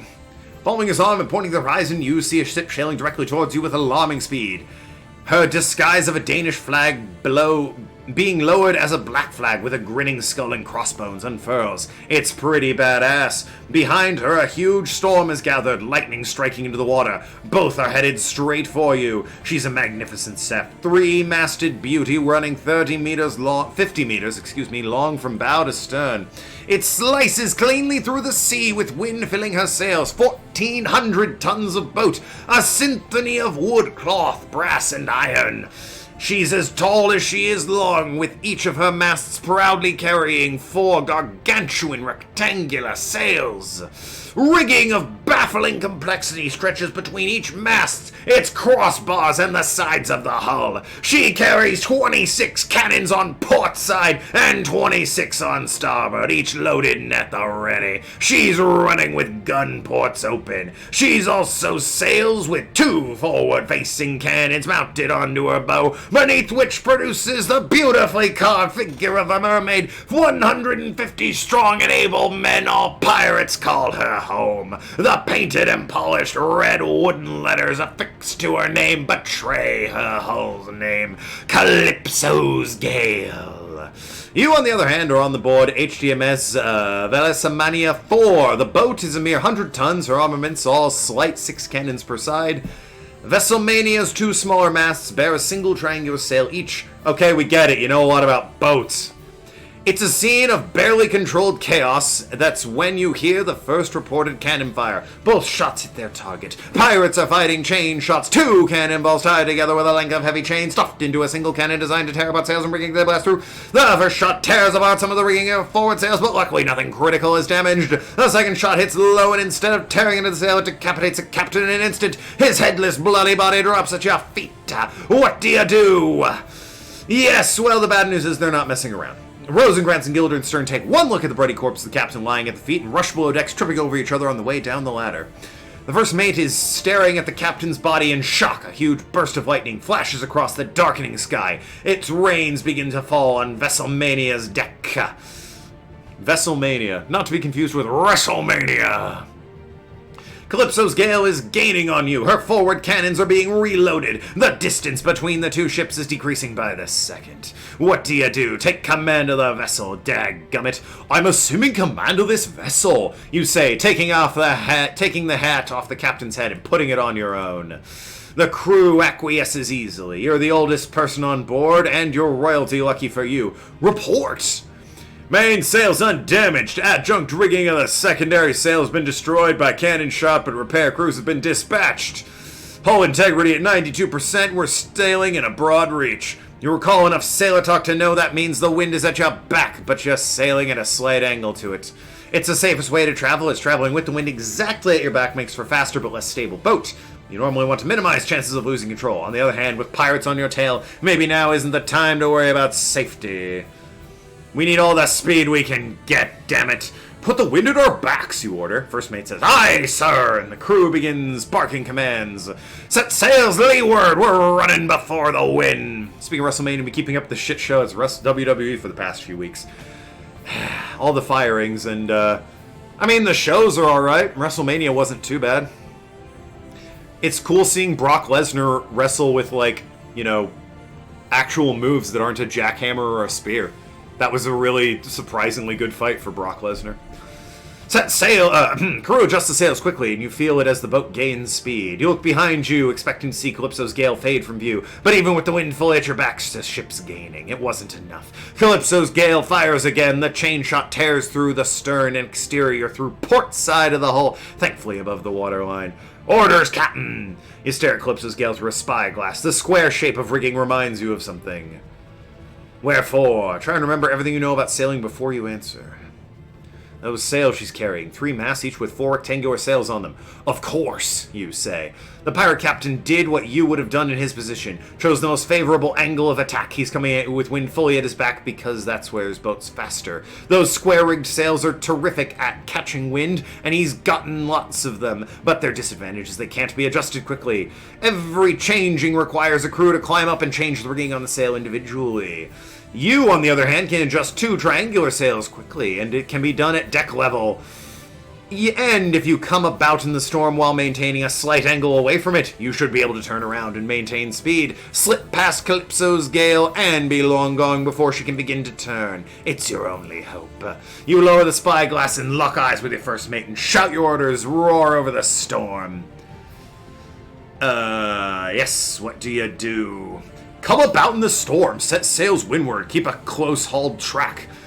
The sails are adjusted by the crew as you turn towards the wind. The waves which had previously been traveling with you are now moving against you. Huge white-capped waves crest and splash over that deck. Hold on, men, you shout into the gale. Your ship heels over, almost capsizing with the intensity of the turn. But the sails keep just clear of the water and maneuver is successful. Topic at hand, did you know some dudes translated entirety of Hamlet into Klingon and other dudes performed it in Klingon as Klingon theater? Yeah, Klingon's real popular. The Bible's in Klingon for what it's worth. I doubt they'd agree with the Bible, not enough, killing your enemies to become stronger, but, those Star Trek fans are hardcore. As she rights herself, you see Calypso's gale ahead of you, bearing down still at speed. All you need to do is pass her by and you'll be free. Steady! Steady! You shout as the 2 ships approach each other. Vesselmania slipping by on the right. Looking at the crew of the pirate ship, you see them scrambling into the rigging, adjusting their sails as fast as they can. It shouldn't be enough. It shouldn't be. But they're not trying to come about. They're trying to sidle up and parallel to fire their cannons. Instead, they've thrown the rudder hard in port, sending the ship into a tight curve. They're attempting to ram you, Hamlet. Hard to starboard! Hard to starboard! You scream, but there's not enough time. Calypso's gale tears into the sides of the ship at full speed. You and the rest of the crew are knocked into the deck as Vesselmania is cleaved almost in 2. You scramble to your feet and see she somehow managed to stay together, impaled on the much larger bow of Calypso's gale. But she's mortally wounded. She's filling with water as we speak, Hamlet. Looking up through the storm, you see ropes being thrown over the edge of the pirate ship. Pirates are sliding down them, swords already, hoping to kill you and take whatever valuables they can before Vesselmania finally capsizes. Given the current condition, they'd better be fast. You'd better be fast too, whatever you decide to do next. Order the crew to abandon ship and commandeer the pirate vessel. Abandon ship! All hands abandon ship! You yell into the storm. The crew looks at you in shock, but there's not much they can do. You want us to jump into the ocean! Someone yells. I don't want you to jump into the ocean. You bite down on the blade of your sword and begin to climb the ropes leading to the pirate ship. Some of the men nearby realize what you're doing and join in, climbing up the ropes. Partway up, you turn around, grasp your sword, and shout down at the remaining crew. I want you to jump into the fight! Same with Hamlet. Like joke on translating performing Hamlet and Klingon is no actual Klingon to ever procrastinate as much as Hamlet did after learning their uncle killed their father so dishonorably for the sake of gaining power. It's true. It's almost a comedy in Klingon. It's like, this idiot procrastinated on killing. What a weirdo. And then he died as a result? Ha ha ha! It would almost be a comedy in Klingon theater. Your crew shouts in defiance at pirates and charges the ropes and begins to climb. Continue climbing! You and your crew scramble up the ropes partway up. An explosion rocks Vesselmania, excuse me. You hold tight to the rope and force the explosion reaches you, shooting debris upwards into the sky, taking their captain's hat with you and messing up your hair. Looking downward, you see the entire top deck of Vesselmania has been destroyed, revealing fires raging underneath. There's no way anyone could have survived that. You hope Rosencrantz and Guildenstern made it above deck in time, but there's too much storm for you to make out the others on the ropes below you clearly. Maybe they've made it to the ropes. Nah, man, they died. Tragically. Nice try, your friends choose their own adventure here. You don't get to make life or death choices for them. If you want to, you should play my other book, God, the Adventure. Decide how each of billions of individual stories ends. That's just Papers, Please. Fun at first, tedious soon, and so many lives are depressingly similar. Personally, I hope Rosencrantz Guildenstern survived. I think that they probably counts for something. Suddenly lightning strikes the water below. A huge roar of thunder deafens you, but in the brief instant the world is illuminated. You see your young crew of almost 20, both by count and age, cutlasses at the ready, fighting as they climb. Pirates swarm down the line, battling them for sport. Above them on deck, they're being cheered on by a row of pirates. At the very bow of the ship, looking down the spyglass, stands the captain. He's got a fancy hat and a parrot on his shoulder, the works. He's staring right at you through the storm. The darkness of the storm is restored moments later. You grimly resume your climb. On one way or another, you're gonna end this. Attack the pirates. You're about halfway up when you meet your first pirate. You decide you have the advantage. You can always slide down the rope to gain some distance while climbing up, while he can only climb up, which takes more time. Before it comes to that, however, you brace your legs against the hull of the Calypso. As the pirate approaches you, you push off with all your strength, sending you both into darkness, hanging in space out above the ocean. You were ready for this, the pirate wasn't. You wield your sword and stab upwards, sending it cleanly through the surprised pirate's butt. Heh, sweet. You hear him scream as he falls, and then you hear a small splash as he hits the ocean. Looking up, you see another pirate already climbing down to take his place. The same trick won't work twice, Hamlet. What now? Lower the pirate to slide down lower. Hey! You yell. Big bad pirate! Why don't you come down here and fight me? Klingon learns someone killed their father or other family member dishonorably for whatever reason. They go off and kill that cunt immediately! No Klingon would hold them guilty or in contempt of it. So Hamlet and for Klingon's cautionary tale why Klingons shouldn't be, or a comedy at best. Yeah, it's a cautionary tale. There's probably a cautionary tale moral hidden within a comedy. The pirate seems reluctant until you tell him he's a disappointment to his family. How the grief and shame of having a child who grew up to work as a pirate, who became a pirate, seems so colossal to your parents, and yet at the same time so private and personal that they rarely speak of him, even to each other. They live with this invisible wall between them, always preventing them from being as close as they used to be, as they want to be again. The subject of their sons somehow always in mind, but never broached. His parents, who used to tell each other everything, now go to bed in silence. And this pirate's actions, his choices, have created this thing, untouchable, unreal, that nevertheless heartlessly and inexorably drives his parents a little more into solitude each day. They've become strangers to each other. The pirate howls in rage at your way, sick diss, and begins climbing down. When he's close, you brace your legs against the hull and push, but the pirate's ready for it and holds on tight. What he's not ready for is the fact that you pushed at an angle, sending you out into space, and then back to the ship further to the left of where you had been. You grab another rope and in a same smooth action, reach up and send your sword through the rope just above where he's holding. You watch as man and rope fall, silhouetted by burning the deck of the WrestleMania 4. They disappear in the flames. Yeah, you're fired, you say. You manage to climb up quite a bit before another pirate takes his place. Hope for your sake you've got another trick up your sleeve. That's a really good idea. Nicely done, that. You push out from the ship, use your legs as a battering ram, and smash your way inside the porthole. Here's to Klingons and their warmongering honorable ways. They sure do love their war. You manage to somehow hit the deck, roll, and leap to your feet in one impressively smooth motion. Unfortunately, there's nobody around to see, as everybody is above deck engaged in battle, and you've landed in the captain's quarters. Around you are accoutrements of command, the ship's log, and yes, a sword, a much nicer sword, actually, than the one you started this journey with. You take it. You're now wielding this fancy sword. You don't care that you lost your other sword. It sucks. You kick down the door. It had a handle, but things were just going that way. Take the ladder to the deck. You push open the trapdoor and climb out. In front of you is an epic battle, your crew taking on 2, sometimes 3 pirates at a time. It's amazing. Each success seems to fuel them further, each pirate body hitting the deck, adding to the experience points. You can almost see them leveling up as you watch. It's like all their perks are being invested in battle techniques. Sensible, given the, what's going on. Suddenly you feel a cold tap on your shoulder. Turning around, you're face to face with a pirate captain. You both raise your swords as you leap into dueling stances. A pause, and then you rush at each other, swords clashing. You thrust and parry back and forth until a moment comes when your swords catch each other. In the sudden silence, you stare across the blades into each other's eyes. You fight like a dairy farmer, he says. How appropriate. You fight like a... Ow! You say as he slices your arm, cutting you. It was superficial this time. You are lucky, dude. The pirate captain gloats at drawing first blood, pointing to you and calling a bunch of very unkind names that I'm not going to say here.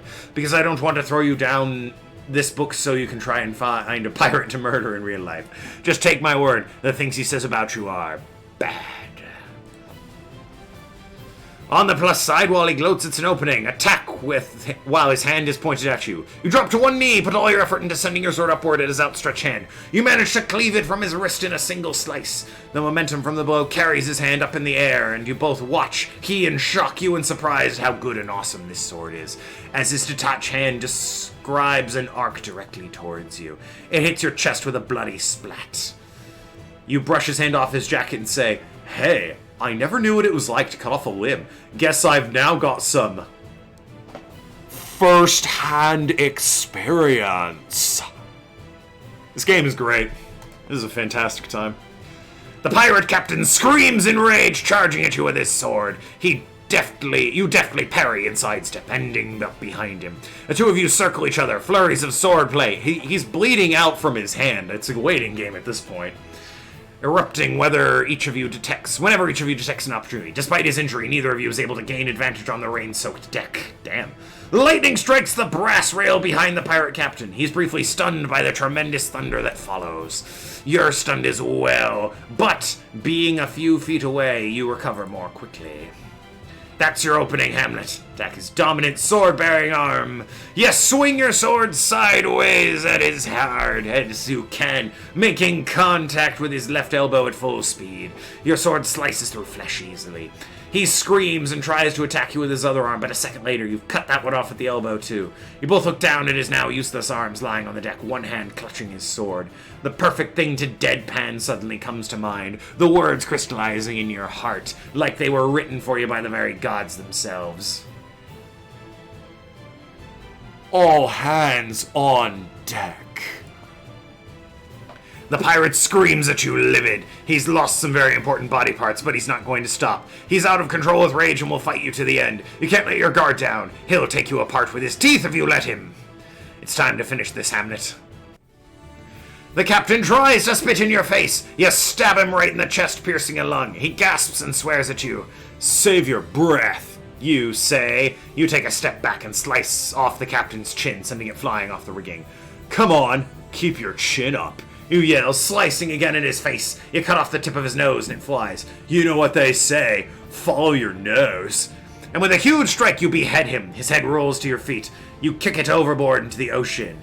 Let me just say, holy crap. Never in your life have you fought so well. This was awesome, literally awesome. If you'd lived to be 1,000 years old, you never had a fight go so amazingly well as it did today. You're catching your breath when you hear familiar voices yell, Hamlet! Turning around, you see Rosencrantz and Guildenstern rushing towards you. They survived. In fact, they did more than survive the battle. Like you, they thrived in it. All around them lie bodies of pirates, your crew dispatching the last few survivors. This is incredible. Calypso's gale is yours. The storm surrounding her is cleared as quickly as it appeared in the first place. Sun pierces through the clouds. You, Rosencrantz, and Guildenstern hug each other. As your crew cheers, pulling back, Guildenstern notices the blood on your jacket and the headless torso on the floor. What happened to the captain? Asks Guildenstern. Dunno, you say. Last I saw, he was headed for the seas. Oh, does that mean you cut his head off and then threw it overboard? Let's just say that when he fought me, he got it a little over his head. Oh, so you cut his head off and threw it overboard. Take command of this much larger and much nicer vessel. Yeah, they weren't there. They didn't see that. You do that, and you make Rosencrantz and Guildenstern first officers. Congratulations, Hamlet. Calypso's gale is yours to command. Well, that was a happy ending. I assume this is the ending. This is very different from actual Shakespeare at this point. Your crew demands a speech, cheering and hollering at you. Stepping up to the highest part of Calypso's bridge, you decide to give them what they want. You hold your hands out in front of you and ask for silence. Then quiet. In the moment before you speak, the only noise you hear is the sound of waves gently splashing the hull beneath you. A peaceful, beautiful sound. Just probably check the boat for damage, actually. It's a perfect moment. You look at your crew and they at you. People often speak of the machinery of fate, as though the course of our lives is governed by some untouchable, unknowing clockwork. Well, if fate be a machine, today she was a machine that transformed us all into an unstoppable force of vengeance. Your crew cheers wildly. Gods, even. Your crew cheers even louder. Yes, you say. Today we truly were gods from the machine. Your crew resumes their duties. This was really an amazing part of your adventure, Hamlet. You're sure that should you ever one day write a book about this story, or perhaps a stage production, you'd definitely include this scene.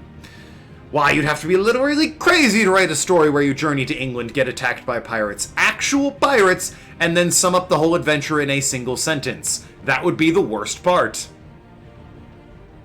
Funny that. Who puts a pirate attack scene in their story and doesn't show it to the audience? Hopefully nobody, that's who! I mean, they were just kind of there to get rid of it. I'm not going to explain it. Shakespeare really glossed over the pirate thing.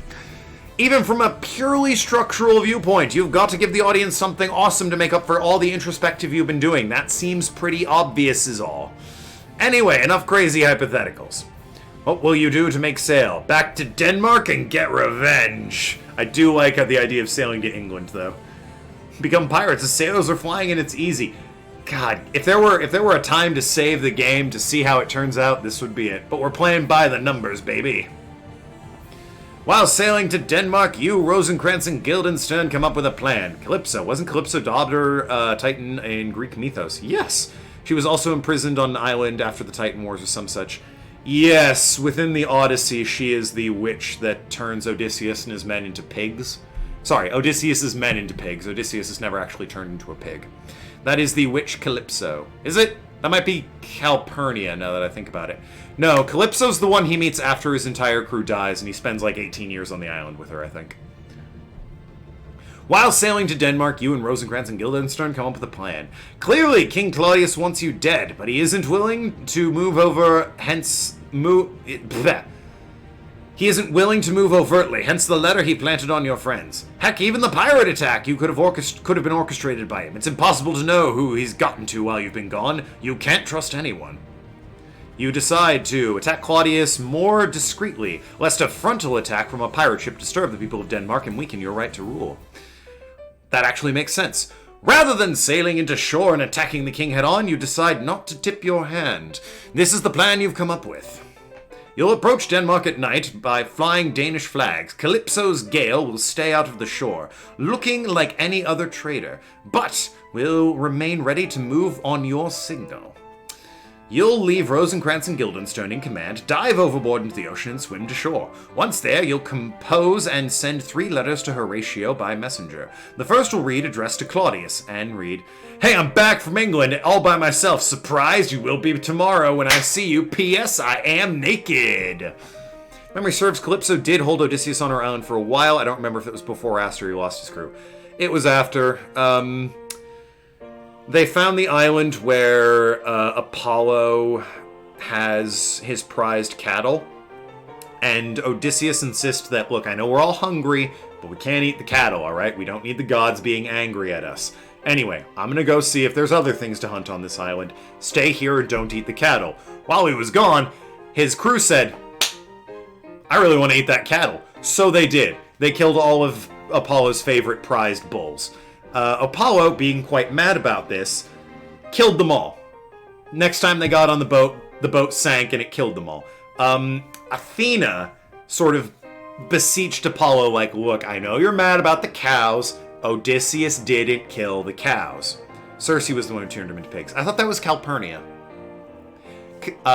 So Apollo kills all of Odysseus' crew, spares Odysseus by the grace of Athena, who washes up on the island with Calypso, where he stays for like 18 years, which I know the Odyssey is a 20-year journey, but 18 years of it is he's sitting around on an island with Calypso. It's really not that big of a deal when you look at it in that perspective. First 2 years are hell. The last 18 are kind of whatever. Anyway, eventually he leaves. Did they meet Calypso before or after this?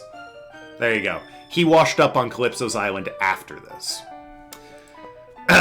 Hopefully you'll be able to scare/confuse him into some rash overt action against you, which you'll be able to counter with Calypso's help. The second letter goes to your mother and reads, "Hey Mom, I'm still mad at you for marrying Claudius, so I'm pretty sure I'm going to kill him. So try to act surprised."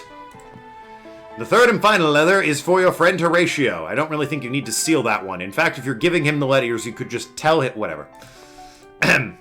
Hey Horatio, crazy story. Pirates attacked and they took me hostage, but just me, and then they brought me here to Denmark because I said I'd do them a favor. Speaking of which, can you make sure these other 2 letters reach Mom and Dad? Then come see me real quick, okay? I'm down by the docks.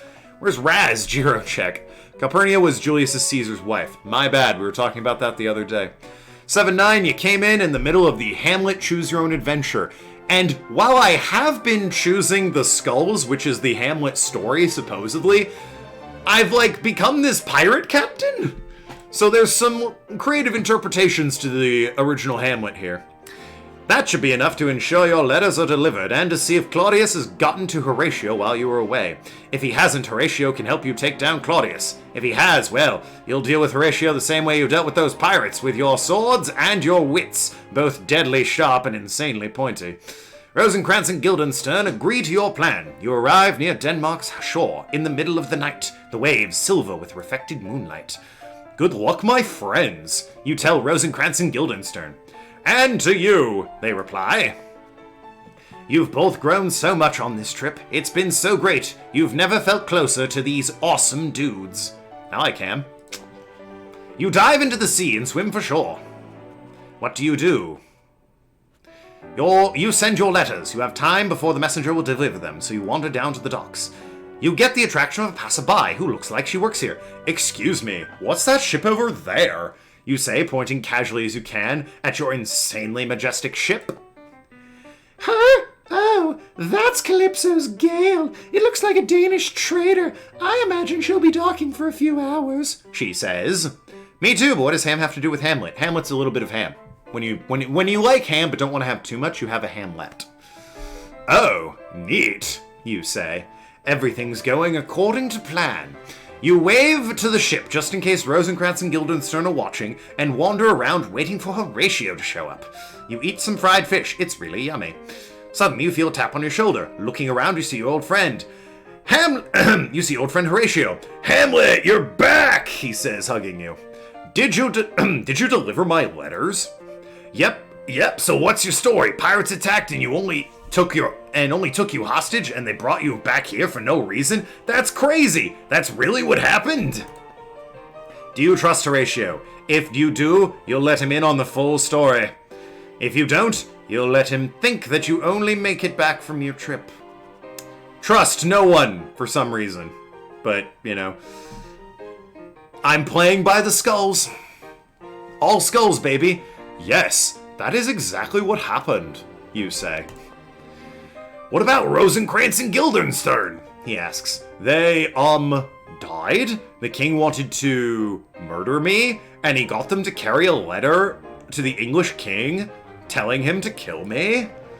Yes, that's it, and I secretly replaced that note with a forgery that told him to kill Rosencrantz and Guildenstern instead.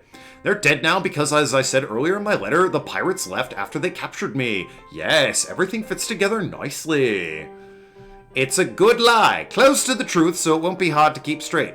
Whoa, Horatio says. Bro, that's cold. What did Rosencrantz and Guildenstern do to deserve that? Yes, that is a reasonable question.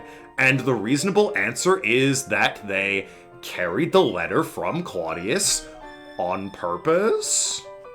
And they were allied with him all along. And I trust them as much as I trust snakes. Huh, says Horatio. Oh, and I will totally kill anyone who's secretly working for my stepdad, you say, making significant eye contact with him.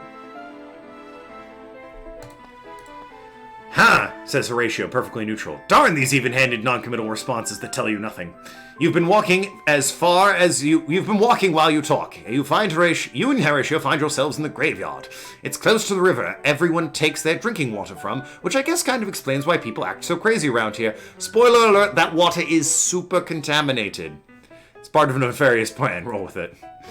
Spoiler alert, this is gross. There are 2 gravediggers here. Wait, hold up. One of them is leaving off to have his own adventure, no doubt. Do you ever think about that, Hamlet? After all the people you pass in the street, how they're each the star of their own little narrative? How it's weird the people who you'll never talk to are having their own lives, building their own stories? Water's involved, barely. Other than the ocean, this is the first time it's really been brought up. Although, it did mention that Ophelia had a weakness to water. More on that later. And isn't it crazy that their point of view, your minor character, entirely forgettable? Well, it's true that in the Gravedigger story you play the role of guy who shows up and just toots, just as I leave. You toot, he leaves. The remaining Gravedigger is singing. The Gravedigger sings about being young and in love. He's singing while he digs a grave, you say. Yeah, his job is to dig graves, so he's used to it. Whoa, you say. This whole thing is seriously mind-blowing. The Gravedigger sings about being old, and the tune is pretty catchy, actually. While he's busy digging the grave. She must be a rock type or something. God damn it. Ground type, actually. He sings in a pre-existing... He digs into a pre-existing grave. Remember that in our time, it's not like this is especially weird or awful. He digs up something. He tosses it behind him. Hey, there's a skull. Look, skull. You keep your distance from the gravedigger, but look at the skull intently. That skull had a tongue in it once, you say to Horatio. Yep. It had jowls, too. Yeah, probably. Maybe it was a politician's skull. Ooh, or courtier. Lord such-a-one, or whoever. And look, that guy's throwing it around like it's not even a thing, you say. Yeah, I remember Gravedigger's scene and the battle of puns it involved. Or was that in the beginning of the play? I don't think it was a Gravedigger, but the battle of puns seemed like it was the pirate thing. Lord such and such, you mean? Sighs Horatio as the Gravedigger digs up another skull. There are now 2 skulls here. The other one seems pretty interesting too. You close your eyes and think clearly. Look over the skull. Then you open your eyes and examine the other skull intently. I'm not gonna lie, from this distance, it definitely looks a lot like the first skull. You're fascinated by it, though. Maybe the other skull was a lawyer's skull, you say, nudging Horatio. Look at him now. Where's his impressive lawyer tricks now, huh? Where's his fancy rhetoric for the judge and jury? He's dead, says Horatio. Why doesn't he sue the guy for assault after he dug up the skull with a shovel and such a fancy lawyer? I'd have to say it's probably because he's dead, says Horatio. Maybe it was a landowner's skull instead. Maybe he owned all this land and had complicated accounting for it. Ha! Is one of those accounting rules that an empty skull gets now filled up with dirt? You say. Yeah, I believe that's generally what happens when you die, says Horatio. You stare at him wildly, then back at the skull, then back at Horatio. You stare at the skull for a bit. Listen, Horatio says. Maybe you want to talk to the Gravedigger for a while. I'm sure he'd find your point of view absolutely novel and riveting. What now? The Gravedigger and you chat back and forth. Here's a snippet of the conversation you have. Whose grave is this? It's mine. I thought it was yours because you're the one lying in it. Really, Hamlet? He's not lying in it, he's standing in it, digging down. You're the one lying... If you're going for lying down / lying untruth pun, I'm sorry, but that's not going to... And you're lying out of it, so it's not yours, says the Gravedigger, super proud of his dumb wordplay. He goes on, actually, I'm not lying, it is really mine. Pretty sure Battle of Puns happened between Hamlet and the Gravedigger, with Horatio being present. Oh, in the actual play, yes. But it's been a while since I've read Hamlet, so I have some events mixed up. But you are lying, you say, before I can stop you. Because you're in it and saying it's yours, but you're alive and graves aren't for the living. Aha, got you there. Riveting! This back and forth goes back and forth and eventually comes out that he's digging a grave for a young woman. And you, as you are an uncouth brute, ask how long he's had this job before you even ask his name. He says he's been working as gravedigger since the day Hamlet was born. Hey, that's you! What a crazy coinky-dink! You should probably say something. Play dumb. Anyway, you decide to play dumb. Hamlet, Who is Hamlet? You say, elbowing Horatio, who's standing beside you. Horatio rolls his eyes. Why the accent? You didn't have it a second ago. Hamlet's the prince who went to England because he was crazy, says the gravedigger. He'll get less crazy there, or won't, but either way it won't matter because everyone's crazy in England. Racism, says Horatio. How did the Prince Hamlet go? How you say, turn crazy? Very strangely. Oh God, you two aren't going to go at it again, are you? Oh God, you are. Might be thinking of this weird punish back and forth Hamlet gravedigger. Yep. How strangely. By losing his mind. On what grounds? Stop setting him up. Why, right here in Denmark. Ha ha ha! Listen, I'm cutting you off. The rest of the conversation is censored. But at some point, he gestures to one of the skulls you're looking at earlier and volunteers. The skull is Yorick, once jester of the king and now dead and buried at 23. He poured a flagon of Rhenish on my head once, says the gravedigger. That seems a bit rude. Pick up the skull and hold it out in front of you. You begin to feel inspired. Alas, poor Yorick. I knew him, Horatio, a fellow of infinite jest, of most excellent fancy. He hath borne me on his back 1,000 times, and now how abhorred in my imagination is. My gorge rises at it. He hung those lips here I have kissed. I know not how oft. Where be your jibes now? Your gambols, your songs, your flashes of merriment that were wont to set the table on a roar. This is the speech. Not one now to mock your own grinning, quite chapfallen. Now, get you to my lady's chamber, and tell her, let her paint an inch thick, in this favor she must come. Make her laugh at that. What my friend means to say is he resembles York in the fun times they shared, or remembers York in the fun times they shares, but now the look at the grocer maids makes him want to drop a bath. I'll get my pogs ready. Ah, says the gravedigger. He then asks a dead lifeless skull where its jokes and songs are, and tells the skull to go to his girlfriend's room and tell her that no matter how much makeup she puts on, she'll end up like him one day. Horatio says, well, not exactly like him, as male and female skulls have several structural differences. You interrupt them both. Horatio, do you think Alexander the Great looked like this after he was buried? In actual Hamlet, he and the gravedigger have back and forth that involved puns. Yes, indeed. In fact, they cut it off. Yeah, probs. This skull is smelly. Yeah, probs. Do you think it's weird that we can be alive and be kings of the world, but then die and return to the earth? And then someone might use that earth to make mud, and the mud to fix a hole in a barrel? Who uses the mud to fix a hole? Who uses the mud to fix a hole? You can also use the mud to patch a wall. Suddenly, you're startled by noises. It sounds like screaming. Investigate. Suddenly sit up in bed, fully awake. Oh, God. You, Horatio, and the gravedigger investigate the noise and discover they were caused by Gertrude, your mom, and Claudius, your new dad that you swore you'd murder. Nice way to catch 7-9 up on the plot, since he's been absent for the beginning. Laertes, Ophelia's brother, you haven't really hung out with him that much, actually. A priest. Priests are ordinary ministers of the church. And a coffin. Coffin are what people get buried in. Dude, you should know this. It seems like Gertrude was screaming, wailing. Weird. You elbow your friend. Hey, you say. Look how sucky that coffin is. Look how small the ceremony is. It must have been someone who killed themselves. You know, it'd be hilarious if we stayed and watched. Listen, Hamlet, there's something you should know, says Horatio. Shh! Look at that, Laertes, you say to the gravedigger. Look, that's Laertes, you say to the gravedigger. You pause at him and stare intently. Yeah, he's pretty rad, you say. Hamlet, don't you wonder why Laertes is at a funeral? Maybe if he's here, it means someone close to him who died. Cut him off. I can't eavesdrop on people in their most private moments of grief if you keep trying to have a serious conversation about life and death matter with me, Horatio! You hiss at him.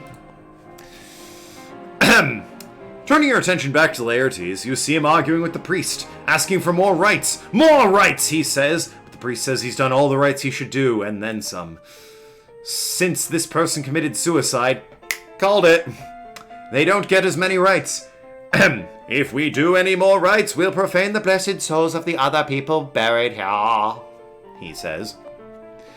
You, Horatio, and the gravedigger all wince as you glance upon the skull he's dug up. Oops. Kinda with the Prime subscription on a 10-month streak. My God, that's almost as long as I've known you. Boy, looking forward to getting to, that bit where we become married as a result of you being subscribed to me for 10 months straight. Thank you very much. Laertes continues to argue with the priest. Well, fine. Go ahead and lay her here, Jokorama priest, Laertes says. My sis will be an angel in heaven while you're all burning in hell, as they lower the body into the grave. Wow, he's really upset. Wait. Sister. Ophelia's dead? Ophelia's dead? Ophelia's dead? You say out loud, shocked. Gravedigger shrugs. He's not friends with any of these people. I tried to tell you. I meant to tell you earlier, but you seemed so happy to be back, and I wasn't, look, sorry, Hamlet. She passed away shortly after you left on your trip. Gertrude and Laertes are still unaware that you're here. Gertrude throws flowers on the grave, saying that she'd always hoped Ophelia would marry you, and that instead, she'd be throwing flowers on your wedding bed. Geez, Gertrude, inappropriate. That is not something for a new mother-in-law to do on newlyweds. Laertes curses 3 times whoever it was that robbed Ophelia of her sanity, then curses them again 10 times 3 times for a total of 33 curses. Then he jumps into the grave so that he might hold her in his arms once more. Geez, Laertes, that's double inappropriate to the power of 3 for a total of 8 inappropriacies. Okay, so they're all really upset and acting crazy. The right thing to do here is go home, approach them later, say you saw them at the funeral but didn't want to interrupt. Also, it'll give you a chance to deal with your grief, which you should be feeling. You're feeling grief, aren't you, Hamlet? She was your sweetie, and you've come back from a trip to find her dead of apparent suicide. What will you do? Step from the shadows and introduce yourself. Introduce yourself dramatically. You step out of the shadows of the graveyard, leaving Horatio and the gravedigger behind. Who's the man whose grief is so extreme, whose words of sorrow can make even the stars themselves stand still and wonder in sadness at what they hear? It is me, Hamlet the Dane. Though you hop into the grave, joining Laertes, well, why not? Emotions are a competition, right? Laertes sees you and screams enraged. The devil take thy soul, he shouts at you. Which, I mean, if you're gonna yell anything, it's pretty much the awesomest, classiest thing to yell at a time and place like this. And with that, you fight! You and Laertes fight in a graveyard during a funeral in an open grave with the coffin of Ophelia at your feet. This is how you choose to live your life. Laertes punches you in the teeth. You stagger back until you collide with the muddy grave wall. You raise your eyes up to Laertes, wiping blood from your mouth with the back of your hand. You glance down at your bloodied hand. That's a funny way to pray, you say and laugh. Laertes looks at you. Here's how I do it. You jump at him, forcing his hand into his chest as hard as you can. He falls backward, winded and gasping for air. Oh, Father, you say, left fist connecting with his cheek, who art in heaven. His right fist collides, punishing your jaw. Hallowed be thy.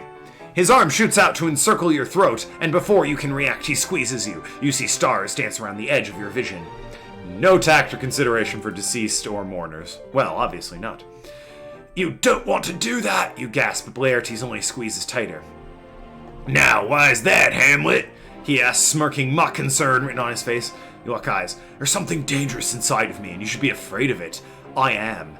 You shouldn't make me angry, Laertes. You wouldn't like me when I'm angry. Laertes laughs at you, and you feel almost giddy. You feel yourself losing control. You start feeling what you want. You can feel yourself starting to want it. I won't tell you again, little man, he says, unsure you're threatening him or pleading with him. Take your hands off. What do you do? Turn into a gamma-irradiated monster. You know, as you do. Rather than embracing the madness and bring your hands up between Laertes' hands and bashing them outwards, you bring your hands up, bashing Laertes' hands and, whatever, you free yourself. No, obviously he's not going to. That would be silly. Get a good grip. You're vaguely aware of your mother shouting your name as you punch Laertes over and over, avoiding his own punches as best you can. You're both getting in some good hits. Finally, Horatio and the gravedigger jump into the grave and hold the two of you apart, and you both break free. What the heck is this What the heck is this about? Your mother yells. This is a funeral and you're fighting in an open grave for no reason. Mom, Laertes is saying he loved Ophelia more than I did. I loved her more than 40 billion T. Stupid old brothers. Claudius, he really is crazy. I'll eat a crocodile just to prove how serious I am. I'm sorry for my crazy son. Usually he calms down after a little while. You decide to prove her right. Turning to Laertes, you say, Listen, bro, why are you treating me like this? I've done nothing to deserve this. Laertes stares aghast, almost like he holds you responsible for Ophelia's death. Anyway, Hamlet out. You leave. A little while later, Horatio catches up with you. Hey, sorry, Claudius made me leave too. What about the gravedigger? I think he's back to digging graves? He was supposed to be working the whole time we were there, anyway. Ah. Wherefore? Let's do this pirate trip business again. You already told him about it. If you talk to him about it again, the story's just gonna get repetitive. We're picking the skulls.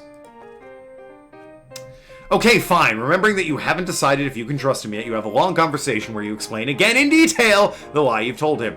You elaborated it into a crazy story where you alone come across the letter by accident, saying your croc is not... No, he'll eat a croc, not that he is a croc. Come on. Be reasonable, Arg. You come across the letter by accident, you leave out the awesome pirate battle, a crime itself, you tell him you only made it back alive, and how Rosencrantz, Guildenstern are dead, and he's all, whoa, that must make you sad. And you're like, nah, bro, they got what they deserved. And he's like, whoa, bro, harsh. You definitely do not tell him how you've had one of the most impressive ships in the world today, waiting just outside Denmark Harbor for your signal. Alright, we're all brought up to speed with your cover story of how you escaped again, and Horatio has made the appropriate sympathetic noises. Satisfied? Look, you can stop pretending. We all know you kind of lost the plots here and wanted to waste everybody's time while you got a refresher from me. But now you have options and all you can do is this. Listen, I feel kind of bad about getting into a fight with Laertes. And ruining Ophelia's funeral. That too. You know, I'll be nice to him. He's grieving too, right? We're like two peas in a pod, only instead of peas, we're humans. And instead of being in pods, we're in a state of grief. Okay. I really just hate it when people try to grieve harder than I do, you exclaim. Damn! That must come up a lot, says Horatio. Anyway, meet me at the castle tomorrow morning. There's something that I'm going to do that I think you'll want to see. Okay, I will. Sweet, see you later, you say, and then it's awkward because you're both still walking to the castle in the same direction. You walk in silence for a bit until you get the bright idea of stopping because the flower looks so interesting. And Horatio will walk ahead, it won't be weird anymore, and then Horatio stops too, a few paces ahead. God. It proceeds like this, two of you walking in fits and starts, one pausing and in the leggings, adjusting and deciding to wait, but only after taking a few steps halting. You guys, I don't know.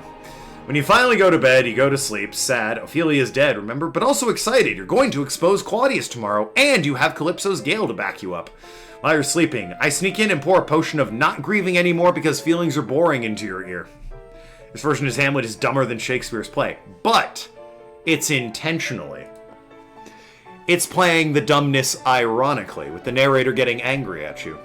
That's how liquids enter the body most efficiently, remember? Remember, this is a callback-filled scene, my friend. And you wake up not too emo, which is terrific because honestly, we're finally headed towards the climax. And I don't want you missing out on it because you had to stay at home being sad. Okay, it's tomorrow. This is it, Hamlet, the day you confront Claudius. You put your best confronting the king tights on, and your fanciest confronting the king's scabbard on to boot. Don't worry, I looked it up, it's a sheath for holding a sword. You and Horatio are walking into the castle when Osric shows up. Hey, I know this guy, he's a member of the royal court, and super manipulable. Here, I'll show you. Put your hat on, you say to Osric. No thanks, it's too hot today, he says. No man, it's cold with winds from the north and like a 30% chance of precipitation. Oh, yes, it is cold, he says. And yet it's also super hot and humid, you say. Yes, quite hot out. See? Okay, I need to apologize because I'm making fun of your choices this entire book. But when I took over here, all I did was have a pointless conversation with a dude who isn't even a real character in the story. I'm sorry, maybe this isn't as easy as it looks. So I'll tell you what, Osric here has to say the king wants you to fence with Laertes, and he's gone ahead and made a bet. He thinks that in a dozen rounds, Laertes won't win by more than 3 hits. And he's put 6 horses on the line, 6 swords complete with sword accessories, and 3 fancy carriages. He's wagering all this neat stuff. On the one hand, you're here to expose Claudius, not Laertes, and fighting Laertes won't actually solve anything, and it's entirely unrelated to avenging your father's death. But Also, he's probably upset about, his sister and father dying. I'm not really sure what sword fighting him will accomplish in the helping him get past his grief department. On the other hand, well, no, actually, I can't think of a good reason why I should fight this guy. Horses? Did you hear that? I, the author of this story, who has imagined this entire realm wholesale and brought it to life inside my head, cannot conceive a single reason why you should fight Laertes. I feel like I am speaking to my Dungeons & Dragons players. What do you do? Accept the sword fight invitation. Okay, let's do this, you say. Why not, right? It's not like you've got anything else going on. Ha ha ha ha ha, that was sarcastic. Osric leaves and comes back immediately. King wants to know that you'll fight him now. He's just in there. Oh right, I forgot to mention you're right outside the Royal Court, which is also the castle fencing room. Anyway, messengers are gonna message, right? You say that's fine, and Osric says, cool, and leaves. Horatio turns to you. Listen, man, I don't think you should do this. I don't think you're gonna win, Hamlet. Sure I am. I've been practicing fencing since the start of this story. Exactly what were you practicing? Blatantly lie about your fencing skills. Yay. What? Says Horatio. And I'm saying, what? Because there have been 0 fencing scenes. There was a big sword fighting scene with the pirates. Unless you count the pirate battle, but that was more... Okay, well, you've got me there. There's a difference. They both require swordsmanship in the same way poetry and essay both require writing. All right, fair enough. You called me out on that defense. You realize that you were lying just now and start to feel bad about your chances. Maybe I won't win after all. I suddenly feel a sense of foreboding that would perhaps trouble a woman. Ah, geez, Hamlet. Ah, geez. What now? Talk instead about the nature of free will. Talk about how sometimes say terrible things about women and in private moments of reflection wonder what that says about you. Nah, free will. You talk about free will! Providence controls everything, even a sparrow's death. If something's supposed to happen now, if it will. If it's supposed to happen later, then it won't happen now. All that matters is that we're prepared for it. Wait. If you subscribe to a Destiny is All worldview, where things have been as they're supposed to, how does preparedness enter into it? If it's going to happen, it'll happen whether... It's gonna happen whether or not you're prepared. Well then surely it's better to be prepared when it happens, right? Repeat what you just said about free will, read this page again. I'm done talking. Stand around and wait for something to happen. You stand around for a bit. Suddenly Claudius enters, your mom and Laertes, and a bunch of other people you don't know. Wow, looks like the plot's going to advance itself whether you wanted to or not. Claudius makes you and Laertes shake hands and apologize to Laertes as you do it. Shakespeare stretched his play out a bit. Seriously, Hamlet did pretty much everything but confront Claudius about murdering his father. You explain that as a victim of mental illness, you should not be held criminally responsible for your actions. And it's a very nice speech, except that you're only faking being crazy, so all in all, it's kind of a dick move on your part. Well, I mean, it helps with the cover that you're keeping, doesn't it? Again, to kill a murderer, so almost justifiable. You draw an analogy of firing an arrow over your house and accidentally hitting your brother, and how in this situation, it's really not your fault for injuring him. Laertes accepts your apology and is polite enough to not ask why you're recklessly firing arrows over your house in the first place. I have to shoot them somewhere! He still wants to fence you, though. Alright, it's a bad analogy. You could have said, I'm trying to shoot birds off the roof of my house because they're pecking the roof and keeping me up at night, but I miss and hit my brother by accident. Much better analogy. What the heck? It's a pretty wide hallway and everyone's already here. Guess you're gonna fence right in the hallway. Why not, right? Osric offers you some swords. They're pretty much the same, so whatever sword you choose doesn't really matter. Choose the sword. Why are there 3 swords? The one on the right. You and Laertes settle on swords and you and face off against each other. As you're about to begin, Claudius speaks. Let's make this a drinking game, he says. You say. If you make the first hit, then we'll both take a drink. Okay. But if Laertes hits you and you only make the second hit, then we'll both take a drink too. Okay. Oh, and if Laertes hits you twice before you make a hit, so you only make the third hit, then we'll both take a drink. I'm not sure if I should get drunk during a fencing match. I'll put a pearl in your drink. Haha, there's absolutely nothing suspicious about it. Not really super thirsty either way, honestly. Can we fence now? Fencing match starts! Laertes moves towards you, sword at the ready. What do? Go for the upper body! You decide to attack the upper body, but hesitate. Maybe the lower body is better? He wouldn't be expecting it. You're about to charge at him and attack the lower body when you get hit on the back of the head with a piece of dirt. What? The audience is heckling you with dirt. That makes you mad, which makes you attack his upper body after all. You jab and thrust towards Laertes' upper body. He deftly parries, blocking your every attack and returning them with attacks of his own, using your own momentum against you. This isn't as easy as it looked on the pirate ship. It seems like Laertes knows what he's doing. Every time it looks like you might make a hit, Claudius seems excited and raises his glass. Wow, that is one super thirsty usurper on the throne. Finally, and not without quite a bit of luck, you land a glancing blow on Laertes' left shoulder. Got you, you say. Nuh-uh. Ref. Am I the ref? Osric says. I am? Oh, yeah, that was a hit. Palpably so. Hooray, Claudius says. Let's drink, Hamlet. Come drink with me. Look, I put a foreign substance in your drink. I'm in the middle of fencing here, Claudius, you say. Claudius looks crestfallen. You know, leave it to Claudius to come up with the only worse murder plan than Hamlet ever did. He lowers his drink and the fencing match begins again. Go for his lower body. You aim for the lower body and Laertes is unprepared for this. You totally score the hit right away. Nice.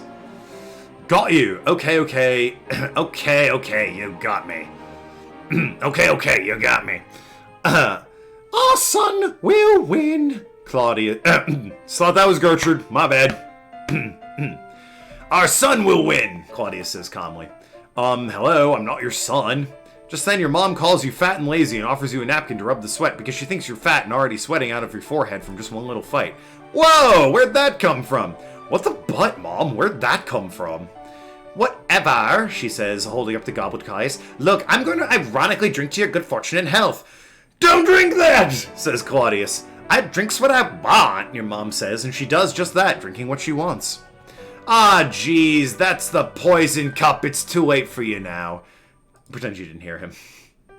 Really? You're going to pretend you didn't hear your stepdad? The one you're here to take revenge on? I remind you, when he just said he poisoned your mother. When they invented choose your own path books, I'm pretty sure they're assuming you wouldn't choose to be insane. So thanks for proving them wrong, I guess. Okay, you ignore him since this is your adventure, and everyone else ignores him too. Why not? You and Laertes continue your fight.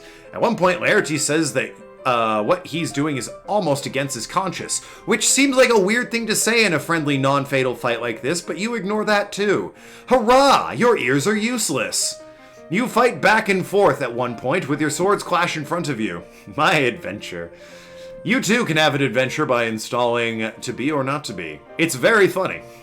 And hey, you don't have to play like me, who's choosing the skull every time. You can choose any character and go on a wild and wacky story, full of much more fun and drama than this bullshit that's happening in front of us.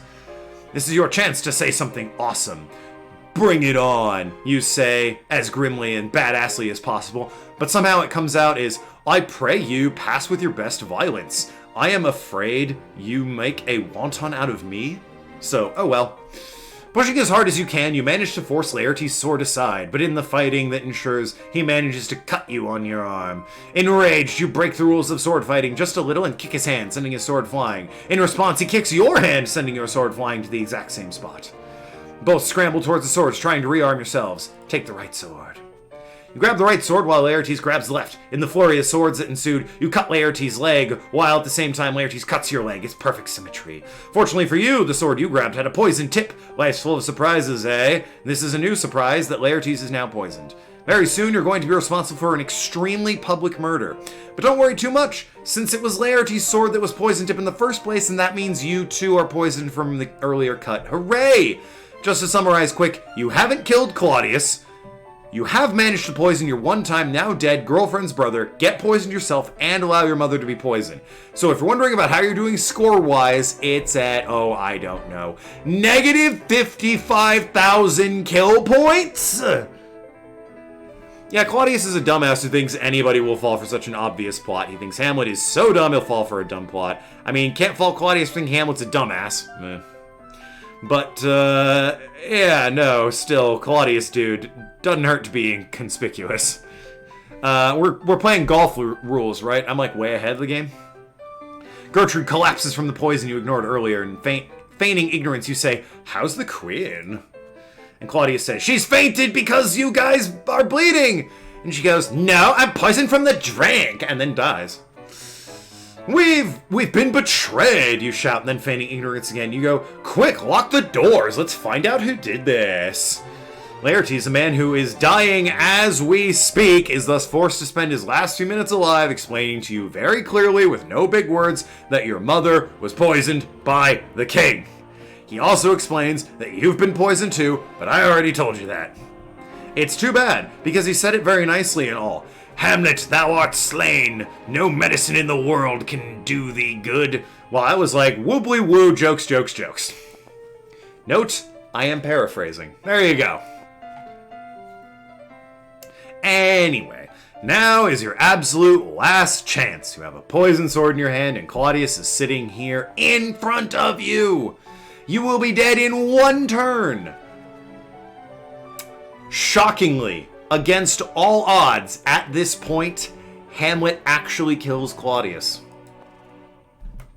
Yes! Finally, you kill Claudius! Oh my god, finally. Oh my god. Okay, let's do this. You stab Claudius a few times with the poison sword, but man poison is slow and you've already got it in your system. So then you pick up the poison goblet with force it down his throat, all the while calling him an incestuous, murderous, goddamn Dane. Wow. I mean, it's a little racist, at least partially self-racist too, so irony. I think well, yeah, honestly it is. But still, wow, it's a huge dose of poison and he dies immediately. What's that? You didn't know poison worked that way? Well, that's weird because I'm pretty sure it just did! Meanwhile, the poison starts to kill you. Laertes forgives you for the deaths you've caused and asks you to forgive him of the same, and you do it.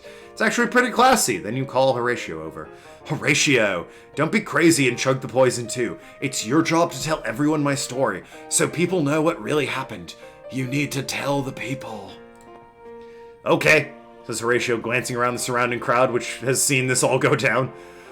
"Oh, and write it down so when you do, so future generations will know." "Okay."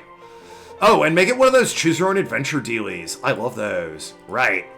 Suddenly, you hear an army marching in. Osric runs in and says that Fortinbras is here, marching on the capital with some English ambassadors. Remember Fortinbras? He's the Norwegian crown prince whose father died and decided right away to take action. Almost like a parallel to you, only, better. Anyway, you're not going to survive long enough to talk with him. You're actually not going to survive long at all. It's time, Hamlet, to choose the last words to Horatio. Well, last words ever, really. Should have trusted you sooner. Tell them I said something. Very, what was it? What was his name?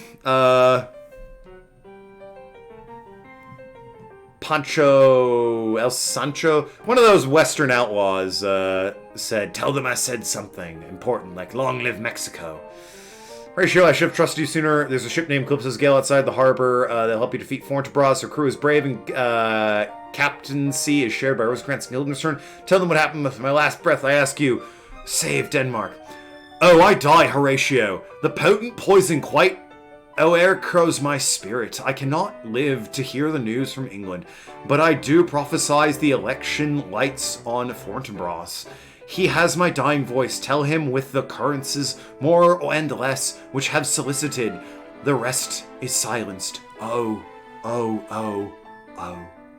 Nicely said, Hammett. I gotta give you a few points for that. So your final score is, let's say, 75 points out of 1,000. Solid C+. You know what? Given how it played out, that's better than I thought I was gonna get. Took a heck of a long time to kill Claudius, but you did do the pirate side quest, which is nice because it was my mistake to put it so late in the story anyway. We'll open with it in the remastered edition. Thanks for playing. Good night, sweet prince, and flights of angels sing thee to thy rest.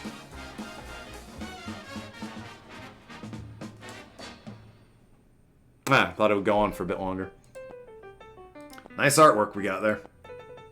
I get it. It's artwork. Okay. You found a piece of artwork. View it in the gallery at any time. Oh, you're still here? The story's over, dude. Don't just linger on this page. Go reread the book and make other choices if you really want your money's worth. Reread the book? Refuse to let it end this way. Congrats, you've unlocked the secret ending. The thing is, you're still dead. You played as Hamlet and you killed him, and there's no taking that back. But here's the secret. While you're dead, there's another you that existed outside this book. There's a you reading these words right now who hasn't even died yet once, probably? There's a you who invested time into reading this, and a me who's invested even more time into writing it, and we're all in this together now, and it's way too late to back out now. Well, we've come a long way, and I'd like to think we'd have fun. So here's your secret ending, and it's the very last choice you ever get to make. You find yourself in a certain location in the universe. Remarkably, at the very least, for being where you are right now. You've just experienced the story of Hamlet, Prince of Denmark. It was a fun diversion, but real life beckons. Here's your big choice right here, right now. You can either put down the book and work every day to be the best darn person you can be at whatever it is you do, or be surprised there is no other choice. Go get him, Tiger. Amazing things I might find outside. Avian dinosaurs, an army of ladies following invisible chemical trails. A vine clinging to the wall using its own glue. A grasshopper sunbathing. A safari below my feet. A big tree planted by a small forgetful squirrel. Drops of water that fall from 2 kilometers above. A tiny forest on a rock. Evidence of farmers past. Or avian dinosaurs kissing. Cool hidden ending. It's time for the Hamlet meter! Game over! Oh, well, start your adventure. Bladed weapons poison 2, high fives given 1, nap snapped 1, poisons misused 8, stab stabbed 4, puns dealt 8, it's a record, stockings befouled 1, tasteless sexism 13, choices made 115, times you were 2, times you were not 1, times borrowing or lending never. You created a better story than Shakespeare. I don't think I did. I played it as Shakespeare chose. Why not use your limitless power to go on an all-new adventure? You know what? That's probably going to be it for me. I know we played through Hamlet and I said I'd pick a different story later. I thought it'd be shorter than this. A lot more work went into this game and effort than I thought they actually would bother with. Bravo to them. This is currently $2.50 on Steam. Hot on sale if you ask me. Absolutely worth it, but while I may come back to this one day in the future if I need another game day, just one day to kill some time, I might return here. Might not, might play something else. Who's to say? Thursday, Psychonauts 2, the premiere, the long-awaited sequel by me and many others certainly. Free on Game Pass Wednesday, but we'll wait until Thursday to play it. Going through the first time, completely never before experienced. Speaking of dinosaurs, they were discovered Abraham Lincoln was born during his lifetime. What? Oh yeah. Grand scheme of things, we haven't known about them in a long time. Before that, remains were mistaken for other animals. Indeed, it's true. But, yeah, no, that is going to be it for me. I will see you all on Thursday for Psychonauts 2. Hopefully, you're excited to see where that story is going. Hope Raz gets a good grip. Can't get a good grip. We shall see, won't we? I know for a fact Clairvoyance does make a return in Psychonauts 2. I assume Telekinesis will as well. We'll see if he can get a good grip or not. But, again, that's for Thursday. I will see you all then. Goodbye, beautiful people. Stay classy.